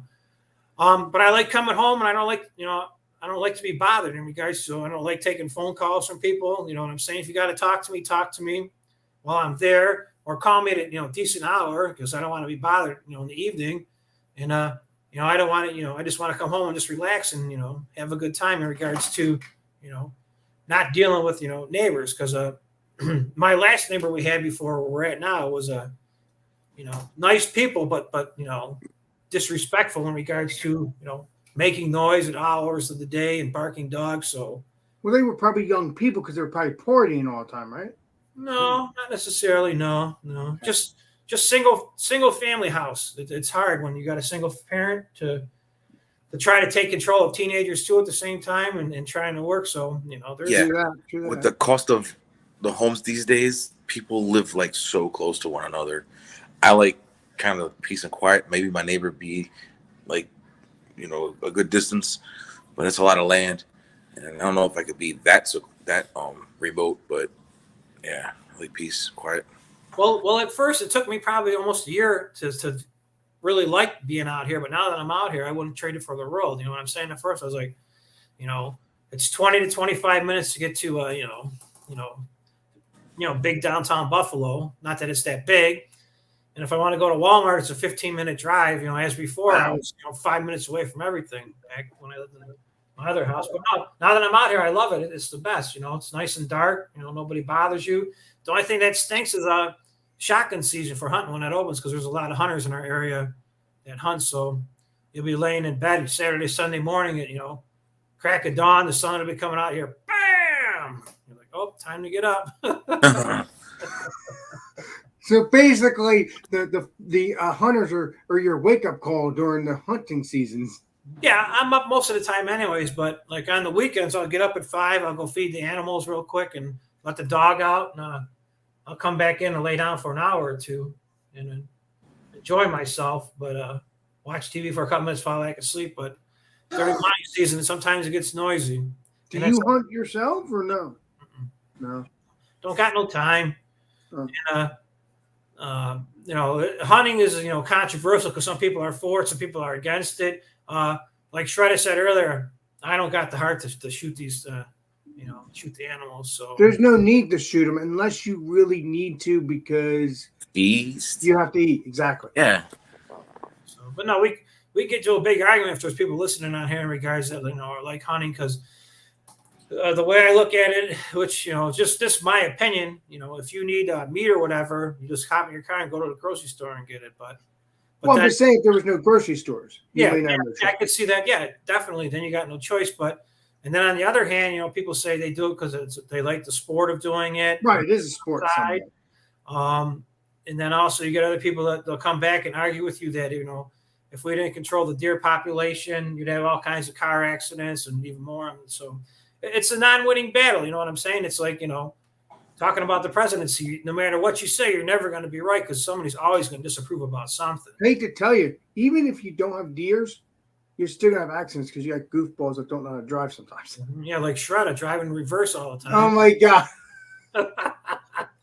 What? In reverse? Yeah, driving in reverse all the time. I don't understand. Backwards, driving your car backwards instead of going forwards. Oh, Paul, you never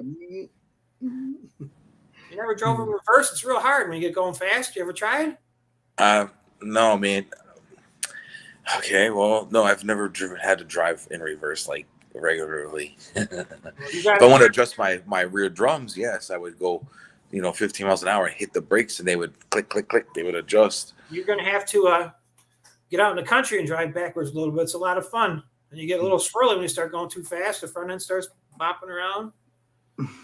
Definitely. I have an antique that I can't even put a blue license plate on because I got my engine all fucked up. Oh. Yeah, that's okay though. You get that going. It might take another year, but when you get back home, it gets settled. Somebody said that. Okay, so when I got the new block, it had the pistons in it.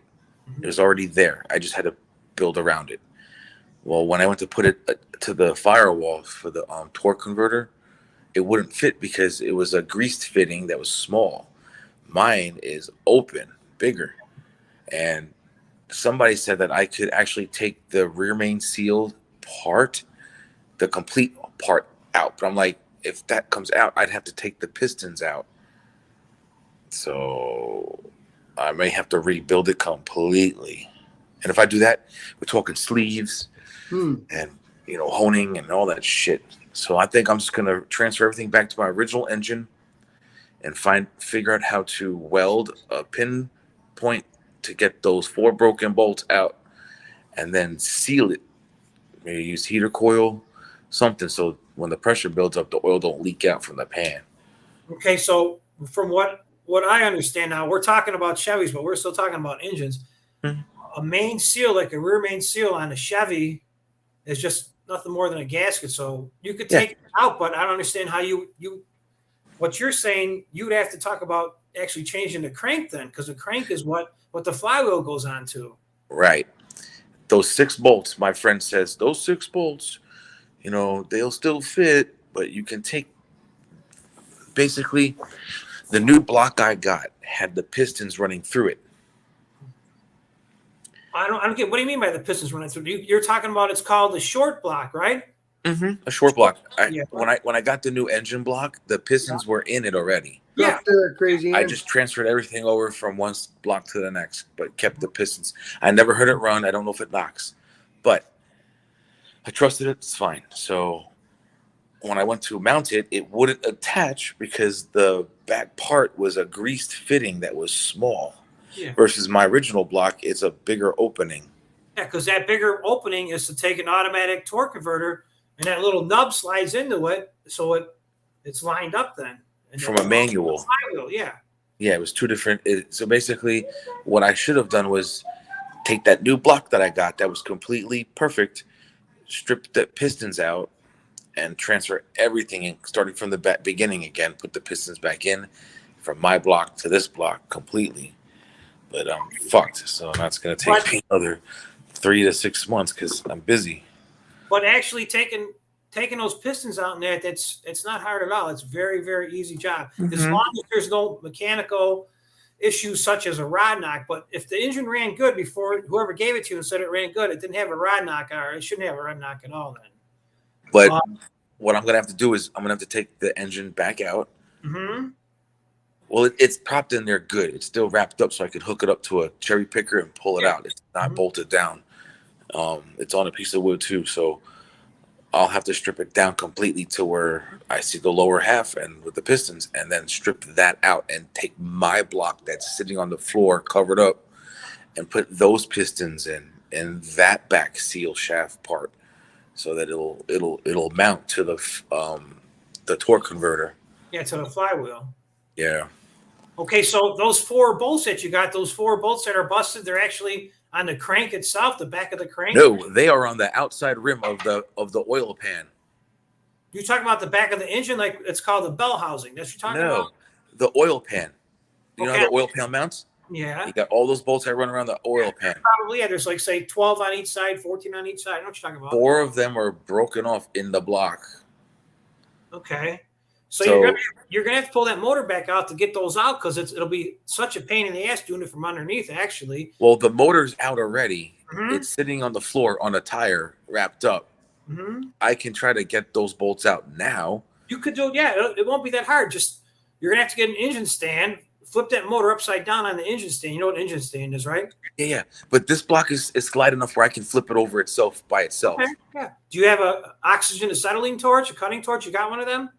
No, but so junkyard guy, your scrap when I was mounting the new engine back in, it wouldn't fit, and I was like scratching my head, like, well, it's the same block, the pistons are in it already. I just transferred everything back over, and while I did that, I replaced a lot of seals and shafts and certain things, and mounted it all back, one whole engine, to a point, because I don't have the bell housing, I don't have all those things together yet, because it's a lot of weight and it's going to be moving on you. So I want just a block that's complete with the headers to go in, and then I mount the serpentine belts and all that stuff, the air diverter and all that afterwards underneath. Okay.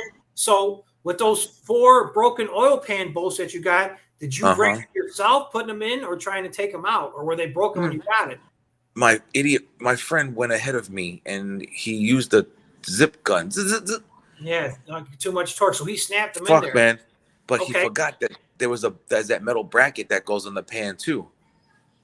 Mm-hmm. So when you put the pan on, there's a metal frame bracket, like a U-shaped on each side, and it mounts up.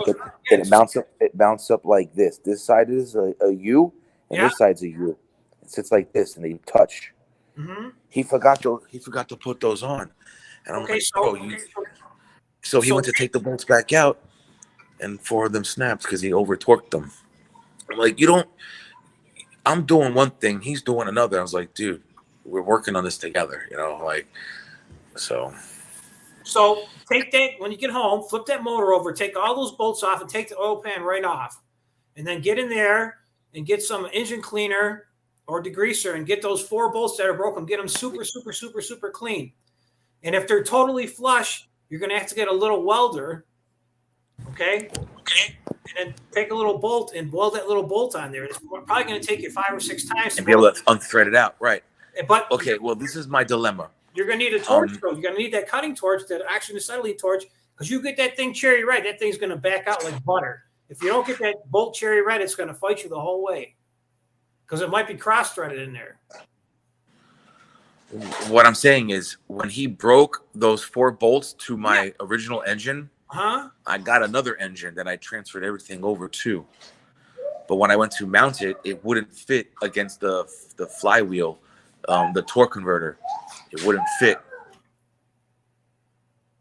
I lost you. What's the 4 bolts got to do with the torque converter?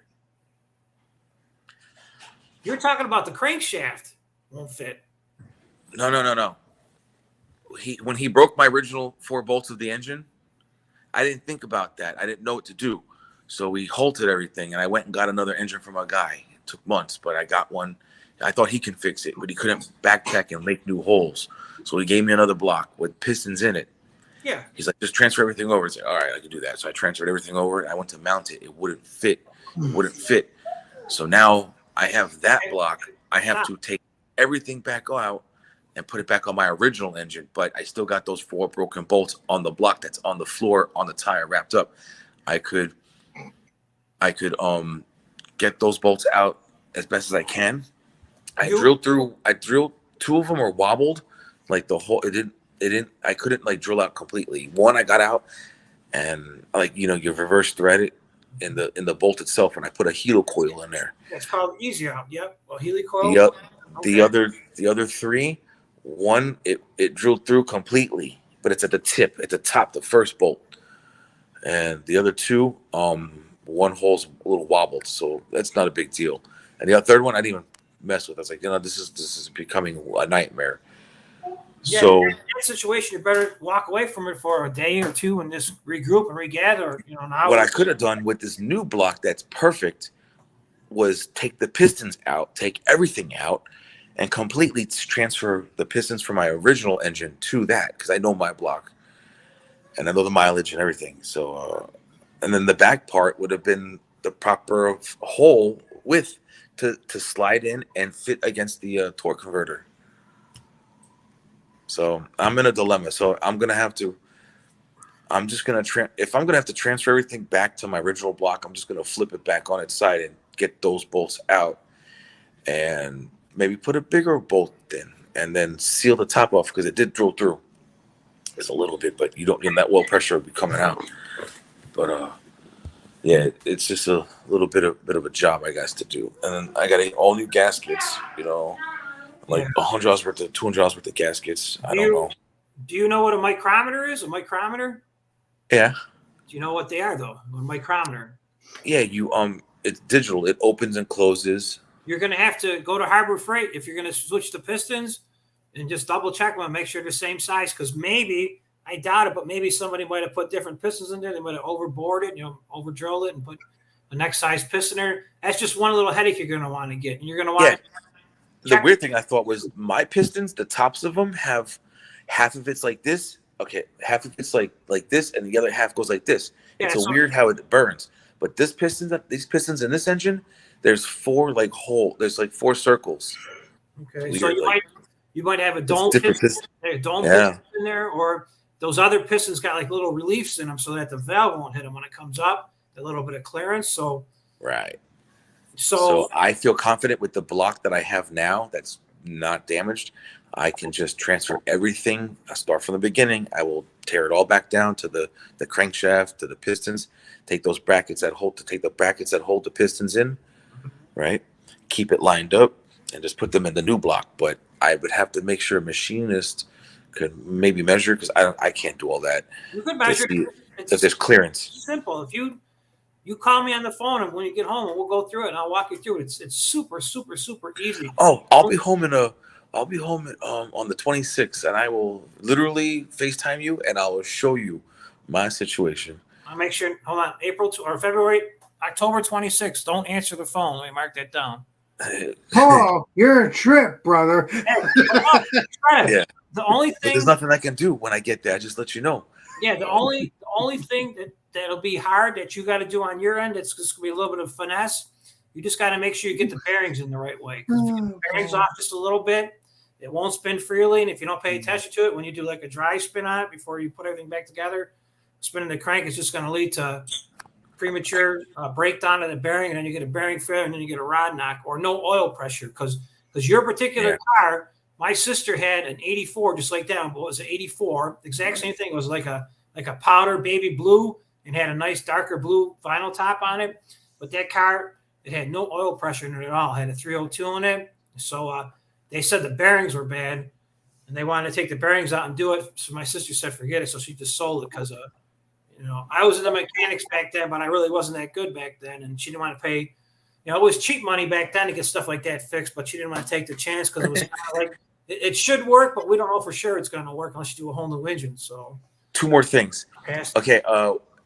When I was taking out my push rods, I put them in a box. I put punched a hole, make sure they were lined up. This is the 4 side. This is the 4 for this side. They fucking fell out. And they were tumbled everywhere. I was like, oh, great. So I just put them back in. Now, they're not that expensive. If I need to, I'm not sure, I just buy brand new and slide them back in. But you want to keep them in order. because of the way that you I don't want to. The only on your push rods, for being a stock engine, it's really not going to be critical like that. Because you're just kind of driving it. But you just do a visual inspection of it. You make sure the holes are clear in it when you look at it, so it looks like a straw, basically. Right. You make sure that they're all put all 8 together and look at them and make sure that they all look identical. You know what I'm saying? Like none of them are like got swooshed down, like flattened a little bit. And then the second test is you get a flat piece of paper. Maybe you got a call, legendary. Yeah, you get a flat piece of paper.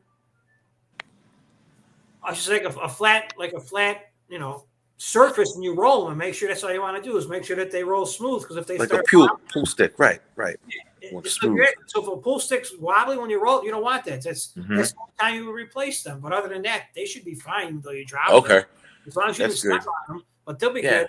Upside down or not upside down or mix and match, you know, it's fine. But fine. The second part is I'm hoping that the back of the engine, I know the rear main seal is like, you know, pretty big. And it's only this thin. It's this thin. It's a big ring. But what's inside is those 6 bolts that mount to the back of the flywheel, the flex plate. I think, in theory, I was told if I pop out the rear main seal, that whole group of whatever I could pull out, the pistons will stay in. And I just take mine from the back of my engine, put that in, and then I can mount it. So I have to look at that, make sure that, because I don't mind rebuilding. Okay, big deal. Take my engine down again. I've done that motherfucker like twice already. Yeah, but you'd have to show me that because on a Chevy, you can't. What you're talking with the crank's just one big piece. So I have to look at it on your Ford. Yeah, I'll show you. See, if I tear down my engine, if I pull the engine out, tear it down to the bare metal, it'd take me like 1 to 2 days. And I put it all back together within 1 to 2 days. Yeah. Not these machine shops that say, oh, you know, sit there for a month. Yeah, because they just work on it for a couple minutes and they walk away and work on the next project. It's so simple. You know, that's why I'm not sweating it. I'm like, I could do this. But you're talking having a baby and then missing a tool or breaking apart, having to order something, and, you know, put something on wrong and something don't check out and something else comes up. It's you probably fucking 3 years later. I'm like, golly, I should have never pulled it. You could probably find that engine in a salvage yard probably for $500, $700. Yes, I did.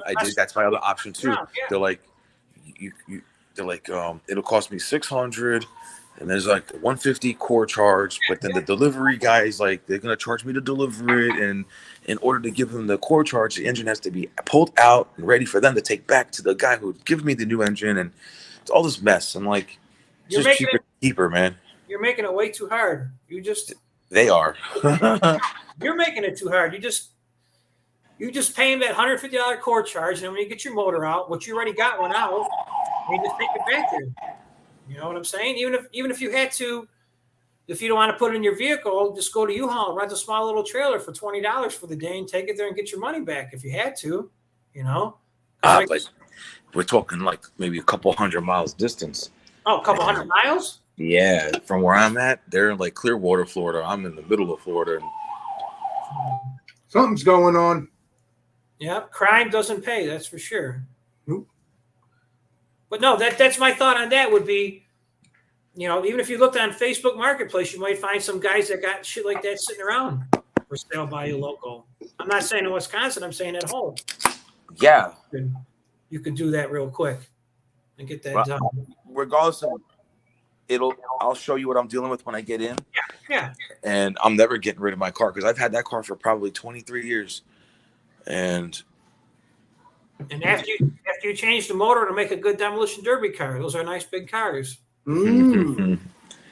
So yeah, and I was looking forward to getting that blue antique, man. I don't plan on driving it around forever, like, because with the blue antique you can only drive like maybe 1,000 miles a month, and you have to take it in, and I don't want to go about driving it regularly and disconnecting the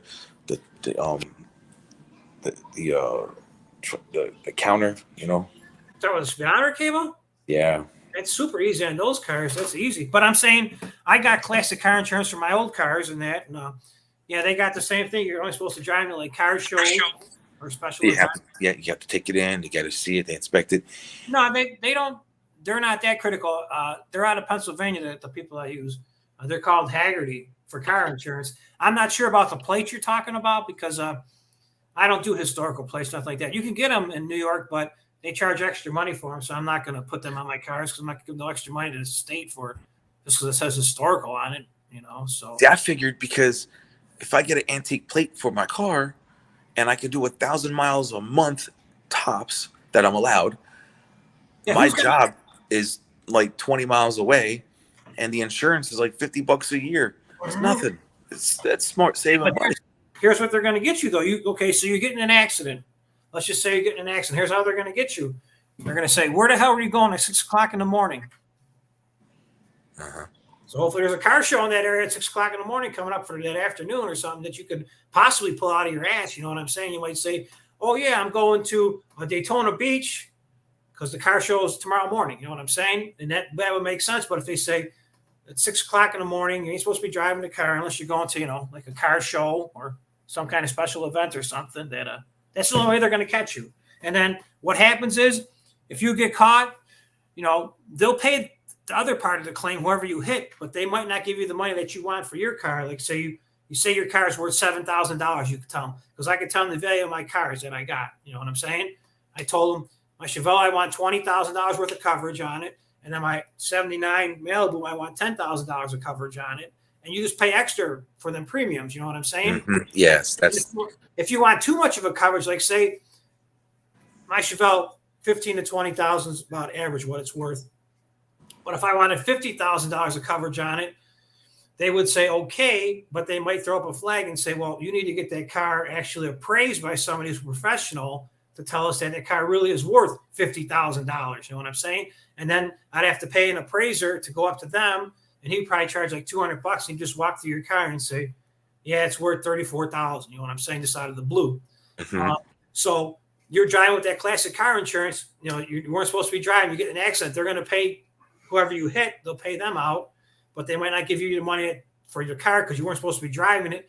And then they just drop you. You know what I'm saying? And then next time you go to insure the car somewhere else, you're going to get a little sub accident fee added to it. They'll know who you are. Mm-hmm. Yeah, because back in the day, my daughter crashed one of our cars when she was driving with her friend, and I had Allstate back then, Allstate, and they had for 39 months. It was called an accident surcharge. It was like an extra $68 a month, and if you read the policy, it would say accident surcharge. You know what I'm saying? So I paid an extra $68 for 39 months on my premium. But yeah, you got to do what you got to do. You know what I'm saying? So yeah, I didn't know about that part. I just figured, hey, my insurance will be, $50 a year. The license plate's free, or $30 for the license plate. Yeah. It's antique. It's blue. That's what I was looking for. Well, I pay for them two cars. I pay almost $400. It's like $375. And I still think that's pretty good to have full coverage on it. And that's theft, fire, collision, storage fee. So, hire a friend, to come burn it up for you, steal it, make it disappear. It's so easy to start it on fire. They're so easy to start on fire, and if you guys think it's not that easy, all you got to do is, if you got a newer car, it's called Jewish Lightning. Gasoline and a match. So what you just do with Jewish Lightning, you look for your electronic fuel, where the fuel comes up to your manifold somewhere, and you take the smallest little drill bit, like maybe 30 seconds or a little bit smaller, just drill a little hole in it, and just drive that baby around, and eventually that gas is going to make it to the hot exhaust manifold. It's called Jewish Lightning. Jewish Lightning. That baby will disappear pretty quickly. So, but your premium's going to go up the following year, but you'll be out of that car payment if you got to get out of it. So, Jewish Lightning. Never even heard of it. There's ways around everything. That's for sure. But you're going to pay sooner or later, because they're not going to keep taking these, giving you free money for whatever. When I first had this car, I changed everything but the alternator. So when I was at a red light, I saw just under the hood from the dashboard looking out, I see a little flame. Like, what the fuck? So I pop with the hood open and the alternator's on fire. Wow. Yeah, the protective material burned a little bit, but I freaked out. I was like, this is an old car. I grabbed all of the distributor wires and I ripped them out. I thought that was gonna be like a time bomb. My friend's like, bro, you should just put some sand on it. That cost me $500, but I learned from some mistakes. Sweet. Yeah, I understand. That's how life is. Life is live and learn. That's for sure. Yeah, this car is something else, man. How old is the car? In 89. It's 30 years old. 33, 32 years old. Okay. Yeah, I was 3 years old in 1989. Yeah, that's cool. But no, if you enjoy it, keep it, because you know what? It's paid for. So Exactly. enjoy it. And Paul, And you're gonna help. hearing not Dorito talking about how his Continental, I don't know what kind of car it was. It was worth like $150,000 to this day, but he sold it. I saw it yesterday. That black one he's got, that 63 he had. But that's how life is. You don't know. Like all these cars, like the Chevelle I got in that, we used to sell them when I was younger for $500,000, and they ran. I mean, they were, they needed body work and that, but they were runners. And now you guys, my friends growing up in the 80s in your teenager years would crash them left and right and just go get another one because they were dirt cheap. Yeah, and then I mean, now out here you just see nothing about Hondas and Toyotas and plastic. Like now, if I want to get a halfway decent car like that, you're going to pay $8,000 for a rust bucket just to start. You know what I'm saying? And then I mean to tell you about you got a Buick, right? Yeah, now the new one, Buick LeSabre. You got a Buick. That's a Buick, man. That's a classic car. That's a good car. Not these RAV4 looking Buicks. Like what the fuck? Yeah, but it's everything changes. Everything gets more modern and more advanced and more aerodynamic, and they got to keep them looking. Obama didn't help when he had that Cash for Clunkers program. Just ruined the industry. Did nothing for nobody, Yeah, push, pull, and drag it, and they give you $5,000 for cars that were worth nothing. So that they crushed them all too. But I don't know. There's a method to their madness too. So there's something behind that. But that got rid of a lot of stuff. You know what I'm saying? Because people were, going in grandma's garage instead of keeping it maybe for the future. They just get rid of this damn thing. So they screwed up a ton of things. Yeah, but these engine blocks, you could put a bullet through the engine, and that's it. Yeah, sure. There's a lot of theory on things, but yeah, man, back in the day, that's all they were on the streets with muscle cars everywhere. I think muscle cars are cool. Yeah, and you don't see them these days because now it's just Toyotas and Hondas and whatever the fuck. But most of the muscle cars are in someone's garage, being a collector's item. If anything, Chevelle, Chevy said that they're coming out with the new Challengers, but they're going to be plastic shells, and you have to build them from scratch. You're talking about Dodge? The Dodge? They said that they're selling the shell by itself like for $10,000. They'll ship it to you. If you want metal, it costs more, but it's plastic, and you just got to put your own. So you can make your own metal car and all that yourself. But you have to do it yourself. Wow. Yeah. Which is not bad. It's basically like 3D printing, and there you go. You got yourself a body. Looks like Paul's going to be doing a third channel on building cars. Good. I don't got no more time. I'm getting too old. If I had old, if my friends started coming around again, we could do it. It's time consuming. Yeah, it's very time consuming. Yeah, but it's fun though too. It's a lot of fun actually. Paul, you're only gotta rewire everything. Think of all the I'm wire. 36, Paul. You're only 10 or 15 years older than me. I'm 51. I'm old, man. Yeah. That's not old in my eyes. You ever see that show with that Tim guy? He's like, I don't know, man. He used to Tim Allen, the tool guy. Tim yeah. Guy? And on his TV show, he used to have a hot rod in the garage. He was always working on for years. It takes that long. It's tinkering. It's a lot of tinker though. It's a lot of fun. You got a family, you got things, and as time get what you did, it's like, oh shit, let me crack the book open now because I forgot. Does he eventually get the car to go at the end of this game? Yes. Yeah, that was good. But that's just something you do when you got a little bit of spare time, or you want to get away from maybe the wife or the kids or something. You just go out in the garage, and hopefully they don't come out there and bother you. So I mean, now I've been to car shows where I've seen 4 cylinders. Blocks are small, a lot of space, and a picture, an old picture of like 6 people back in the 50s hanging around a car working on. You need about 5-6 people to get it done, like in and out. Hey, Connie, welcome back. We're talking car talk now. If you got any car questions, Shred is the master mechanic. Answer all the questions. It's just, and then it's a lot of fun though. You get together like in the evening or something in somebody's garage for a couple of minutes, stop by, and maybe they'll have an adult Pepsi for you to drink, and maybe some like small talk. And the next thing you know, you're there for an hour or two and you're running behind getting stuff done. But hey, you had fun. You know what I'm saying? Talking about, the fun times, the good old days, I guess you could say. Some people don't like the good old days, but it's and some people do. I do. You'll meet some people that they like talking about like the 50s car times, like happy days. Oh yeah, old time. So that looked like a lot of fun. Days. That looked like a lot of fun too back in Happy Days time and that. But unfortunately, everything changes. Everything keeps moving forward and getting more technical, advanced, and Paul, and you got moonshine days too. You got the moonshine. I used to watch them guys all the time, moonshiners with Tickle and Tim. You guys ever watch them, Tickle and Tim? I saw a couple shows. I saw one when he went to Mexico and learned how to make tequila. But it's like you got to wear a shirt because he was like shirtless. So oh god, he got doors and everything, So. Yeah, but I heard they weren't really making moonshine because you're not allowed to make moonshine. Or you think they were during the show? Please, There's other people too. There's a few other people from different parts of the country. They were using bananas. They did. Were they actually making moonshine? That's what I'm wondering. Yeah, all on film.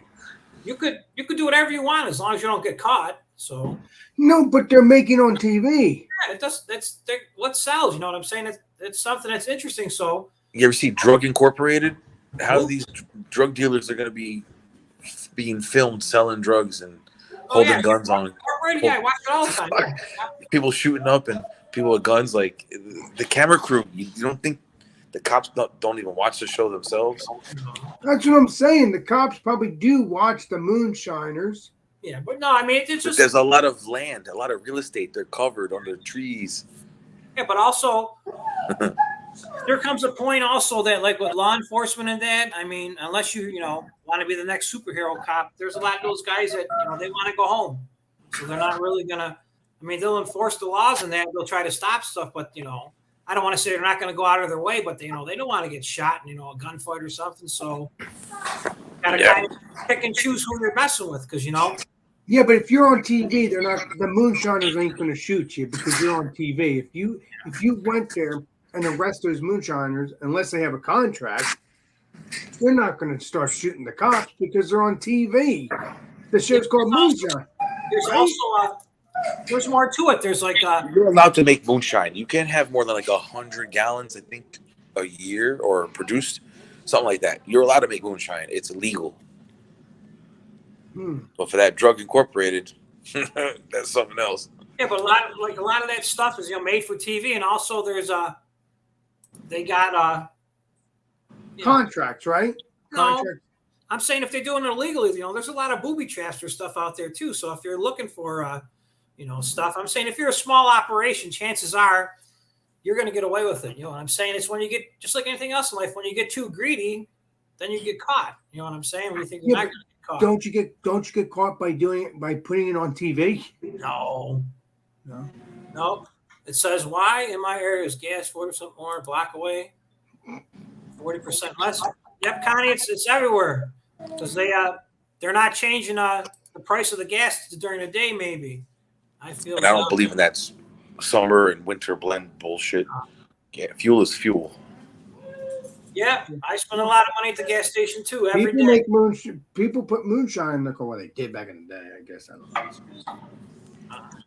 So it's just, I mean, everything's made for TV. You know what I'm saying? Same thing. Like I don't know. Well, I hate to say it, but TV shows are getting fewer and fewer. Good shows out there, so that's why many people are spending a lot of time, like on particularly like YouTube, because they could find a small little audience, like us guys, if they want to talk about, say beer or talk about cars or talk about cutting grass or something. Hell yeah! They could be part of that little circle in regards to something to do, because I don't know about you guys, but I got Spectrum cable, and somebody's calling you, Paul. Yeah, I got Spectrum cable, and you probably got 60, 70, 80 channels on there. And on all those channels, I might only watch 3 or 4 of them. And sometimes there's nothing to watch at all. So, yeah, cable used to be so simple back in the day. You had all of it. Now they broke it into like sections. yeah. Just to try to package and all that shit, man. Just try to get more money out of you. Oh, you can't get this channel. You know what I'm saying? I love YouTube. I think YouTube is better than TV, even though I still watch TV on Amazon. YouTube TV? No, I watch Amazon. Yeah, Amazon Prime. Yeah, Amazon Prime. Yeah. Well, I think what would be cool, speaking of YouTube, if we could do like we're doing right now at this chat and put it on a local live, like your local news channel, like a 6 o'clock night, so you could actually chat with the people and say, hey, your earring's not on right. You know what I'm saying? Or just say some stupid crap back to them. It'd be funny as hell. They get so mad that people doing reading the teleprompters for the news. That'd be pretty cool, though. You know, maybe one day that could happen, Paul. That would be cool. Because from what I see, like, you know, I mess around. You know, I'm not saying I got a good channel or anything. I mess around and kind of like the technology that we got on YouTube, like for some of the programs. You know, especially if it's like for free, like trying to edit stuff in that, it's probably like from TV stations back like maybe 10 or 20 years ago. You know what I'm saying? They're editing tools and stuff like that that are becoming free to the public, you know, trying to, you know, make your channel a little bit better, but it's like old stuff that we're using unless you want to pay for the new stuff. So, but with YouTube, you know, if you got YouTube, you can be whatever you want. You know, there's an audience for everything. You wouldn't think so, but you know, you could start a channel just watching ants walk around, ant farms, and I'm sure people will watch that. Yeah. There's you could do whatever you want. You know, there's endless possibilities. But the problem is you got to get motivated to try it. You know, so a lot of people say that's too much work to try to do something. So not too much work for me. I go live, or I just put the video. I make a video and go right to my YouTube stuff and bam, put it out. You think it's not a lot of work, but you know, to some people, you know, it is a lot of work. Yeah, they get technical. They got the fancy lighting system. Oh, I can get fancy, but I don't need to. I just want to make sure you see me fine. There you go. You see my face. I see Paul's face. I see your face. We're good. Yeah. No, but that's nice to have all the bells and whistles. Right. Pretty cool. Yeah, pretty cool. Look more professional, but look more professional costs more money. So. I mean, don't get me wrong. As our channels grow, eventually we're going to have to do that. I mean, for our audience. But other than that, can't sweat the small stuff right now, right? Yeah. But that's definitely welcome. Yeah, pick and choose your battles, basically. Yeah. It's just I don't know. It's just. It's tough though because it's so hard to try to get people to watch. That's what makes it interesting. Yeah, but also, Paul, people like our personalities too. That's another reason why they would watch. They want to learn, but also they want to make sure we're a great entertainer. You know, even though I am being really me, just like you're being you. You know. Yeah. But we got. I see a few people out there that I'm kind of intrigued by, and they're confident and they do their thing. One's cooking and one's like bussing or discussing. There's a few other varieties out there too that you just come across. But it's interesting because now on the YouTube, when I'm scrolling through, I look for the shorts and I just see all kinds of videos and all kinds of things. I'm like, man, these people, and the views that they get. I could do shorts. I just don't know them. Like hundreds of thousands or millions. And I'm like, yeah, you should whatever. Try the short. You'd be surprised. I didn't do that. I've already tried a couple. Yeah, I saw Shrub. That's all I do for now. One time back in the Shredder started getting going, he did a short. He had like 1,500 views. I'm like, how the hell did he get 1,500 views? I want to try this. So, from a car being towed. So I fired up, and I didn't get many views on some of them, but yeah, I've done a couple. That's cool. Yeah, I didn't do a lot, but see what I think is because we're also we're all small channels that we actually. We kind of stick together and support each other, so that's cool. Because there'll come a time when we get too big and we can't do nothing except just keep putting the time into our channel. We can't jump around. You know what I'm saying? We can't. What do you mean our channels are going to get big to the point that we can't? You need a push. Something's going to happen where before you know it, you're famous. True. That's true. So and you got to focus on your craft.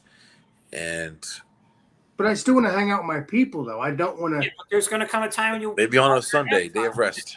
Yeah, that might be. But the thing is, I think is us being smaller channels, like say, Crazy Ann understands, Serge understands, Connie understands, JV, Uncle John understands, BC, Trash, Robert, they all understand that, we got to support each other to try to get to the next level, as were most people, like I used to be until this past January. I would just go to YouTube to. I was a watcher too. Wow. I would just go to YouTube to try to learn how to fix something. Mm-hmm. And then when I was done, I wouldn't go back there no more. I wouldn't hit the like button. I wouldn't hit the share button. I wouldn't hit the subscribe button, because I just went to YouTube for one thing, to try to problem solve something. That's all I want. Right. Me too. Information. If I can't read from a book or learn from somebody, I would search it. Yeah. Not necessarily YouTube, but anything. So I think there's a lot of people out there, because it's so hard to get subscribers. Well, it's hard for me to get subscribers. I don't have good content. That's my problem. But people, yes, you do. No, I don't. I'm just being honest with myself. I don't lie to myself. But people that aren't actually trying to get to the next level, we're all trying to get to the 1,000 level right here. Just say right. Exactly. But the people that have no idea what being 1,000 means, like I said, they just show up and they might just pop on and might say, "Oh, hi, Alex. I stopped by for 10 seconds. I gave you a thumbs up." They have no idea that you got to not only get, watch time on top of the subscribers, you know what I'm saying, but also if you get a thumbs up, that might give them to push you a little bit. But I don't understand how the push actually really works with the so-called, algorithm, because I try everything in regards to changing stuff around and, doing subtitles. But now I might have got a little bit of more people possibly, and not show up in live chat, but to watch some of the videos, because I'll teach you, Shredder, if you want to learn about it,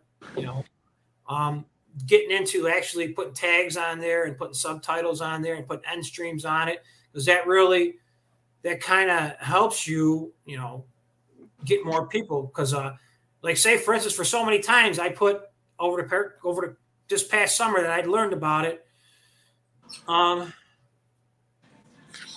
I've been doing this for like maybe 3 months. Yeah. The whole of all 20 years of messing around with YouTube and all that, yeah. I never subscribed to nothing.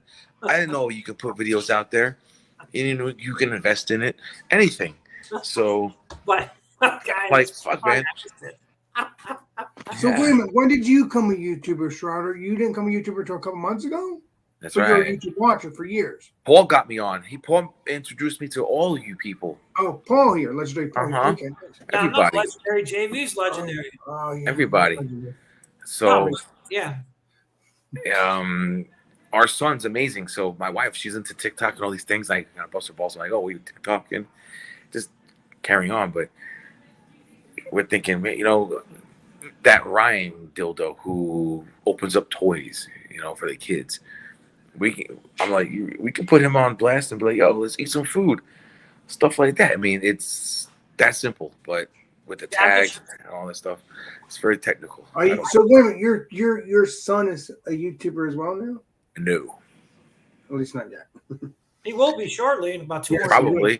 We got to find a niche. We got to find our push. We got to find something. But we hope for sports like football, karate, something. How old is your son?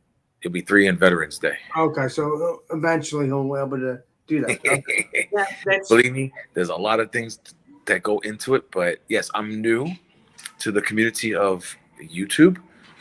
I've been with YouTube since the day it began. We Google search, you look up things. I've always watched YouTube, but I made my account in 2016.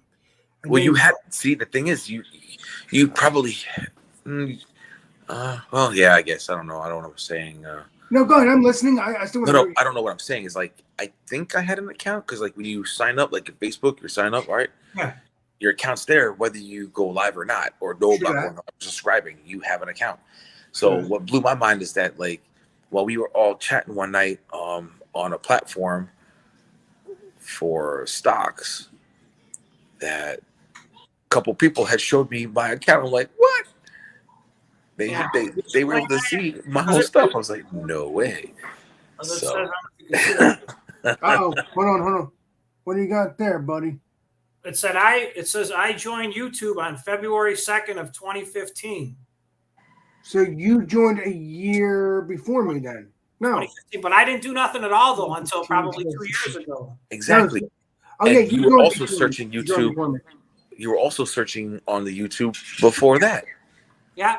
So to me, I used to do that, but I didn't have an account to make videos. I'm saying. Yeah, but I gotta get a phone charger. If it starts humming, I'll hop on a computer. But my biggest thing that really it doesn't frustrate or aggravate me, but it just sometimes it drives me nuts is all I want to do on my YouTube channel is just try to show people how to better themselves. That's all I want to do. How not to make mistakes, whether it be in the landscaping business, how to get to the next level, or fixing something. If I know how to fix something, to try to show them how to do it so they, do it themselves and say, hey, I can't believe I did that. That's all I wanted to do in my channel. And it's just and now look at you now. You're hanging out with us. And yeah, somewhat. Yeah. I wish it would get a lot bigger, but it might take time, it might happen, it might not. But if it doesn't happen, I accept it. It'll happen. Both your channels will blow up. So trust me.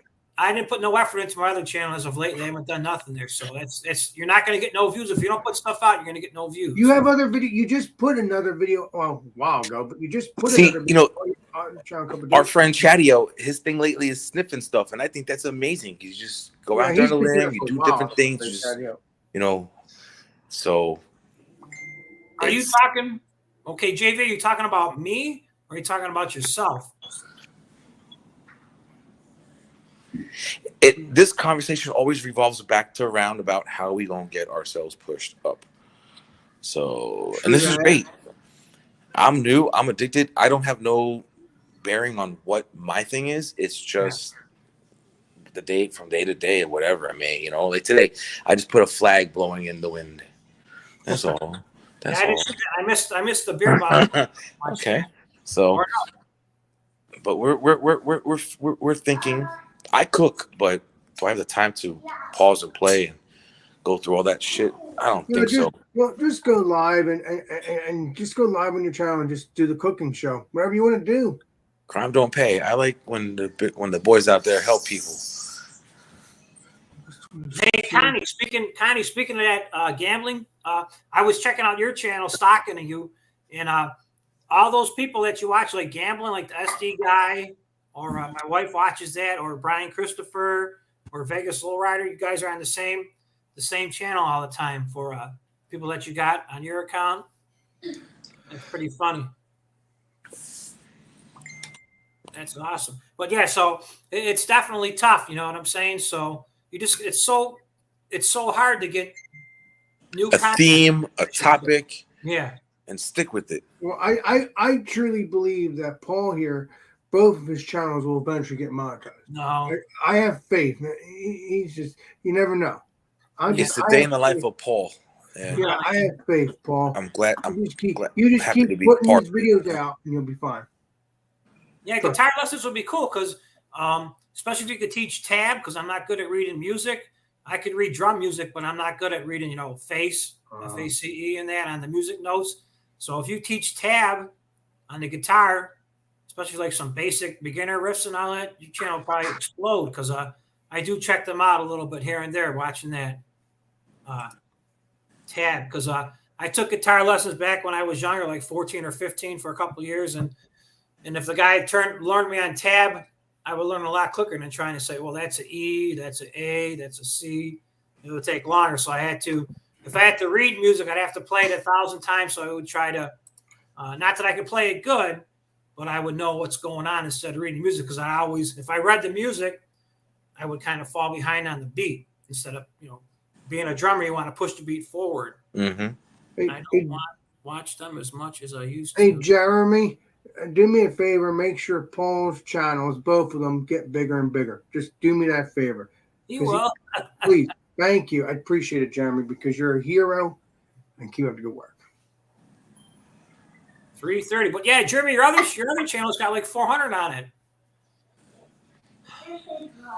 Not JV's Hangout. Your other one's got almost 400. I saw last time I took a peek at it. I haven't listened to Purple Haze in a while.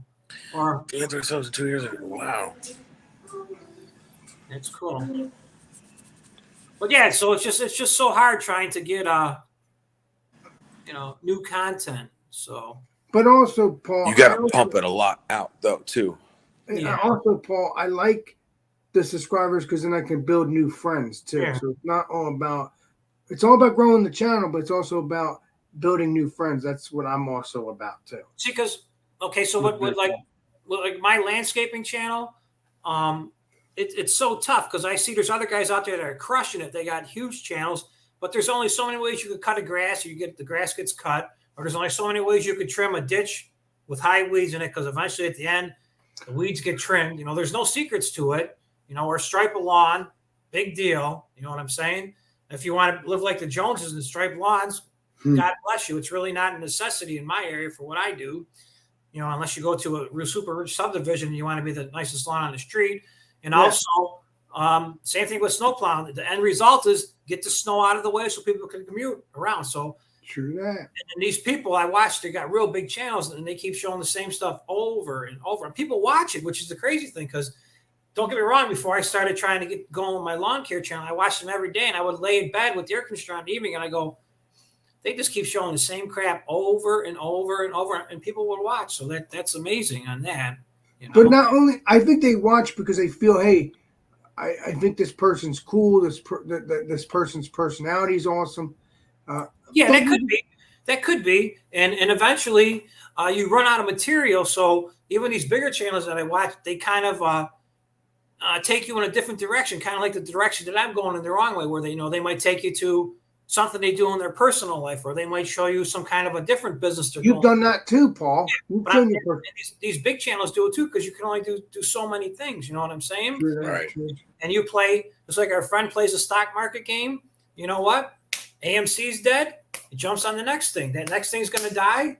Jumps on the next thing. You know what I'm saying? So everybody that I watch, they're because there's, you just can't talk about the same thing over and over because people will be bored. So you got to jump on the next thing and hope that, people will check that out. And also, Paul, another reason why I do Alex and Friends is because that's something different. It's more relaxed. It's more just enjoying each other. So I brought that back into my channel. I did it a while ago, but then I brought it back because I think it's amazing. I like the Alex and Friends because I like how you get right to the point. You guys, you might talk in the background before you start for a couple minutes. You pop the show on. You guys sit down. You guys got an introduction. You say hi. Everybody's got a chance to talk for a couple seconds, and you drop back. Here's what I'm drinking. Then the next guy drinks, and the next guy has theirs, and then you get done with that, and you give a review of what it's like. You know what I'm saying? And it's like bang, bang, bang, bang, bang. Because the first time I watched Alex beer review, I was going for my second, third beer, and you guys were done already. I'm like, I'm just getting started. You guys are done. But I like the way you're like point to point to point to point, and you ain't like I do. Drag it out. Like Here's a crazy question. Yeah. So those other people out there who have videos too, don't you think that they also communicate within themselves with friends like us? I'm assuming yes. Exactly. Yeah. Our buddy they're Toad. aware. Hey, Toad, what's up, my friend? Hey, Mrs. Toad, hope you're watching too.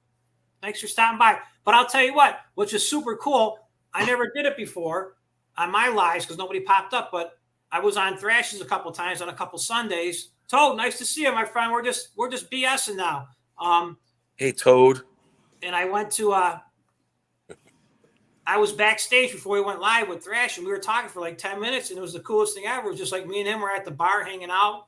You know what I'm saying? And that actually made it really exciting because you got an idea what you might talk about. You know what I'm saying? It'd be like, today we're talking about, ingrown toenails. So at least when the show comes up and he starts talking about ingrown toenails, and I'm like, what's he talk about ingrown toenails for? So it's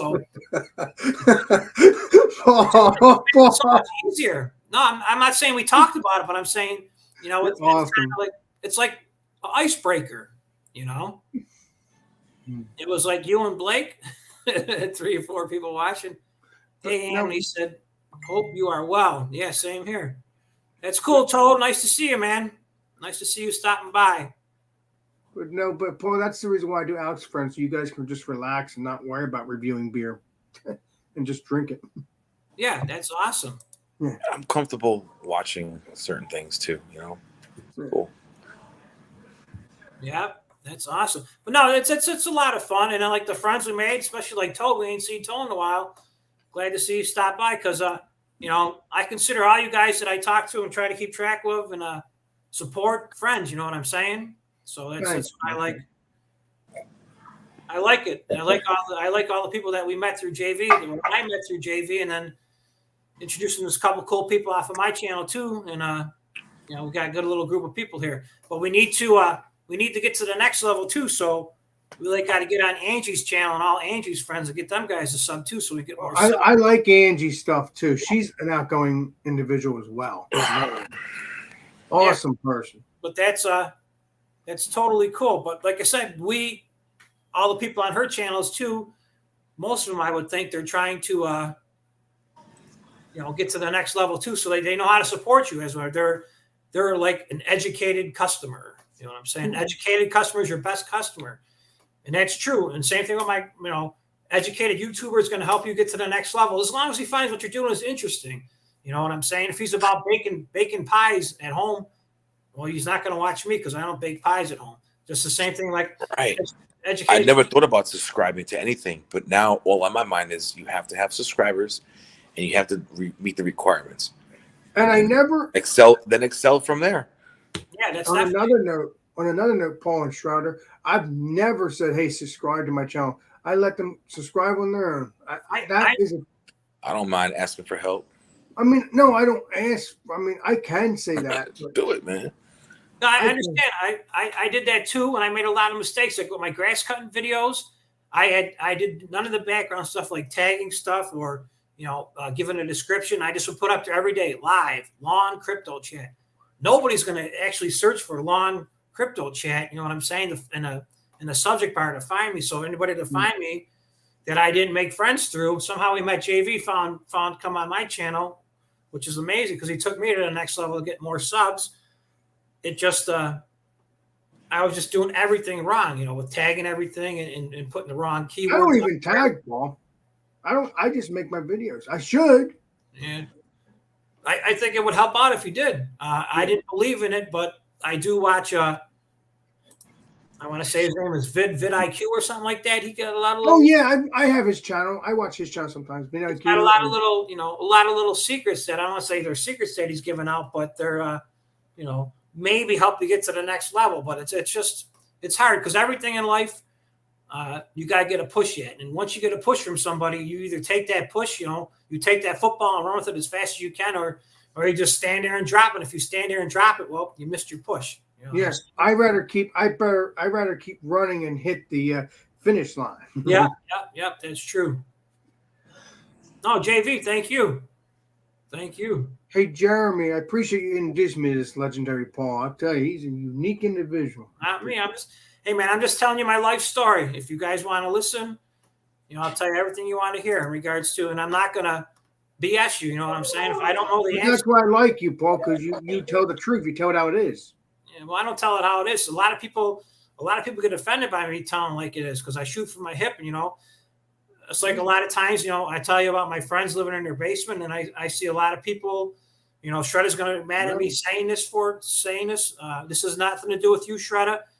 You said you want to take the sports thing in life, and hopefully your little guy gets the sports, which I hope he does. Sure.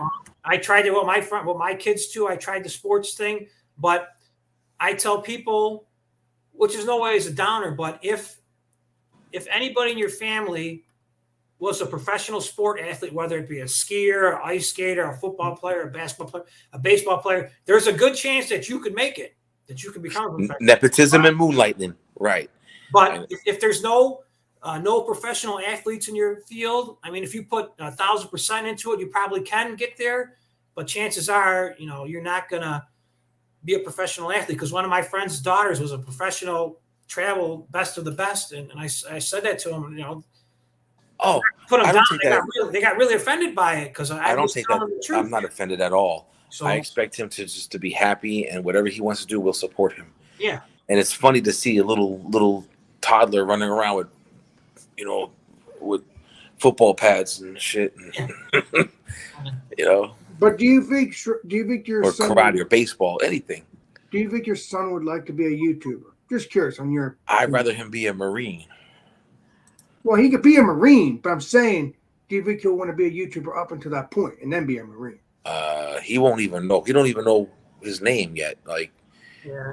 but he does, but he does. He refuses to tell us. Oh, wow. That's- Okay. That's cool. You know what? You know what I say? No matter what you want your kid to do, they're going to do what they want to do. You know what I'm saying? Right, I don't exactly. want our kids to be doctors or astronauts or, play for the New York Yankees, but they're going to do what they want to do. You could take them. I took, one of the heartbreaking things my son told me when he was, of high school age. I took him from when he was 3 years old. We played ice hockey, my son and my daughter. I coached it for all those years. And when he turned 14 and he got to, going to become 8th, 9th grade, he said, "Hey, Dad, I don't want to play hockey no more." I was like, "What?" I exploded. I was like, all that money, all that equipment, all that time. Who cares about the money thing? It's the time thing. You know what I'm saying? Passion, yeah.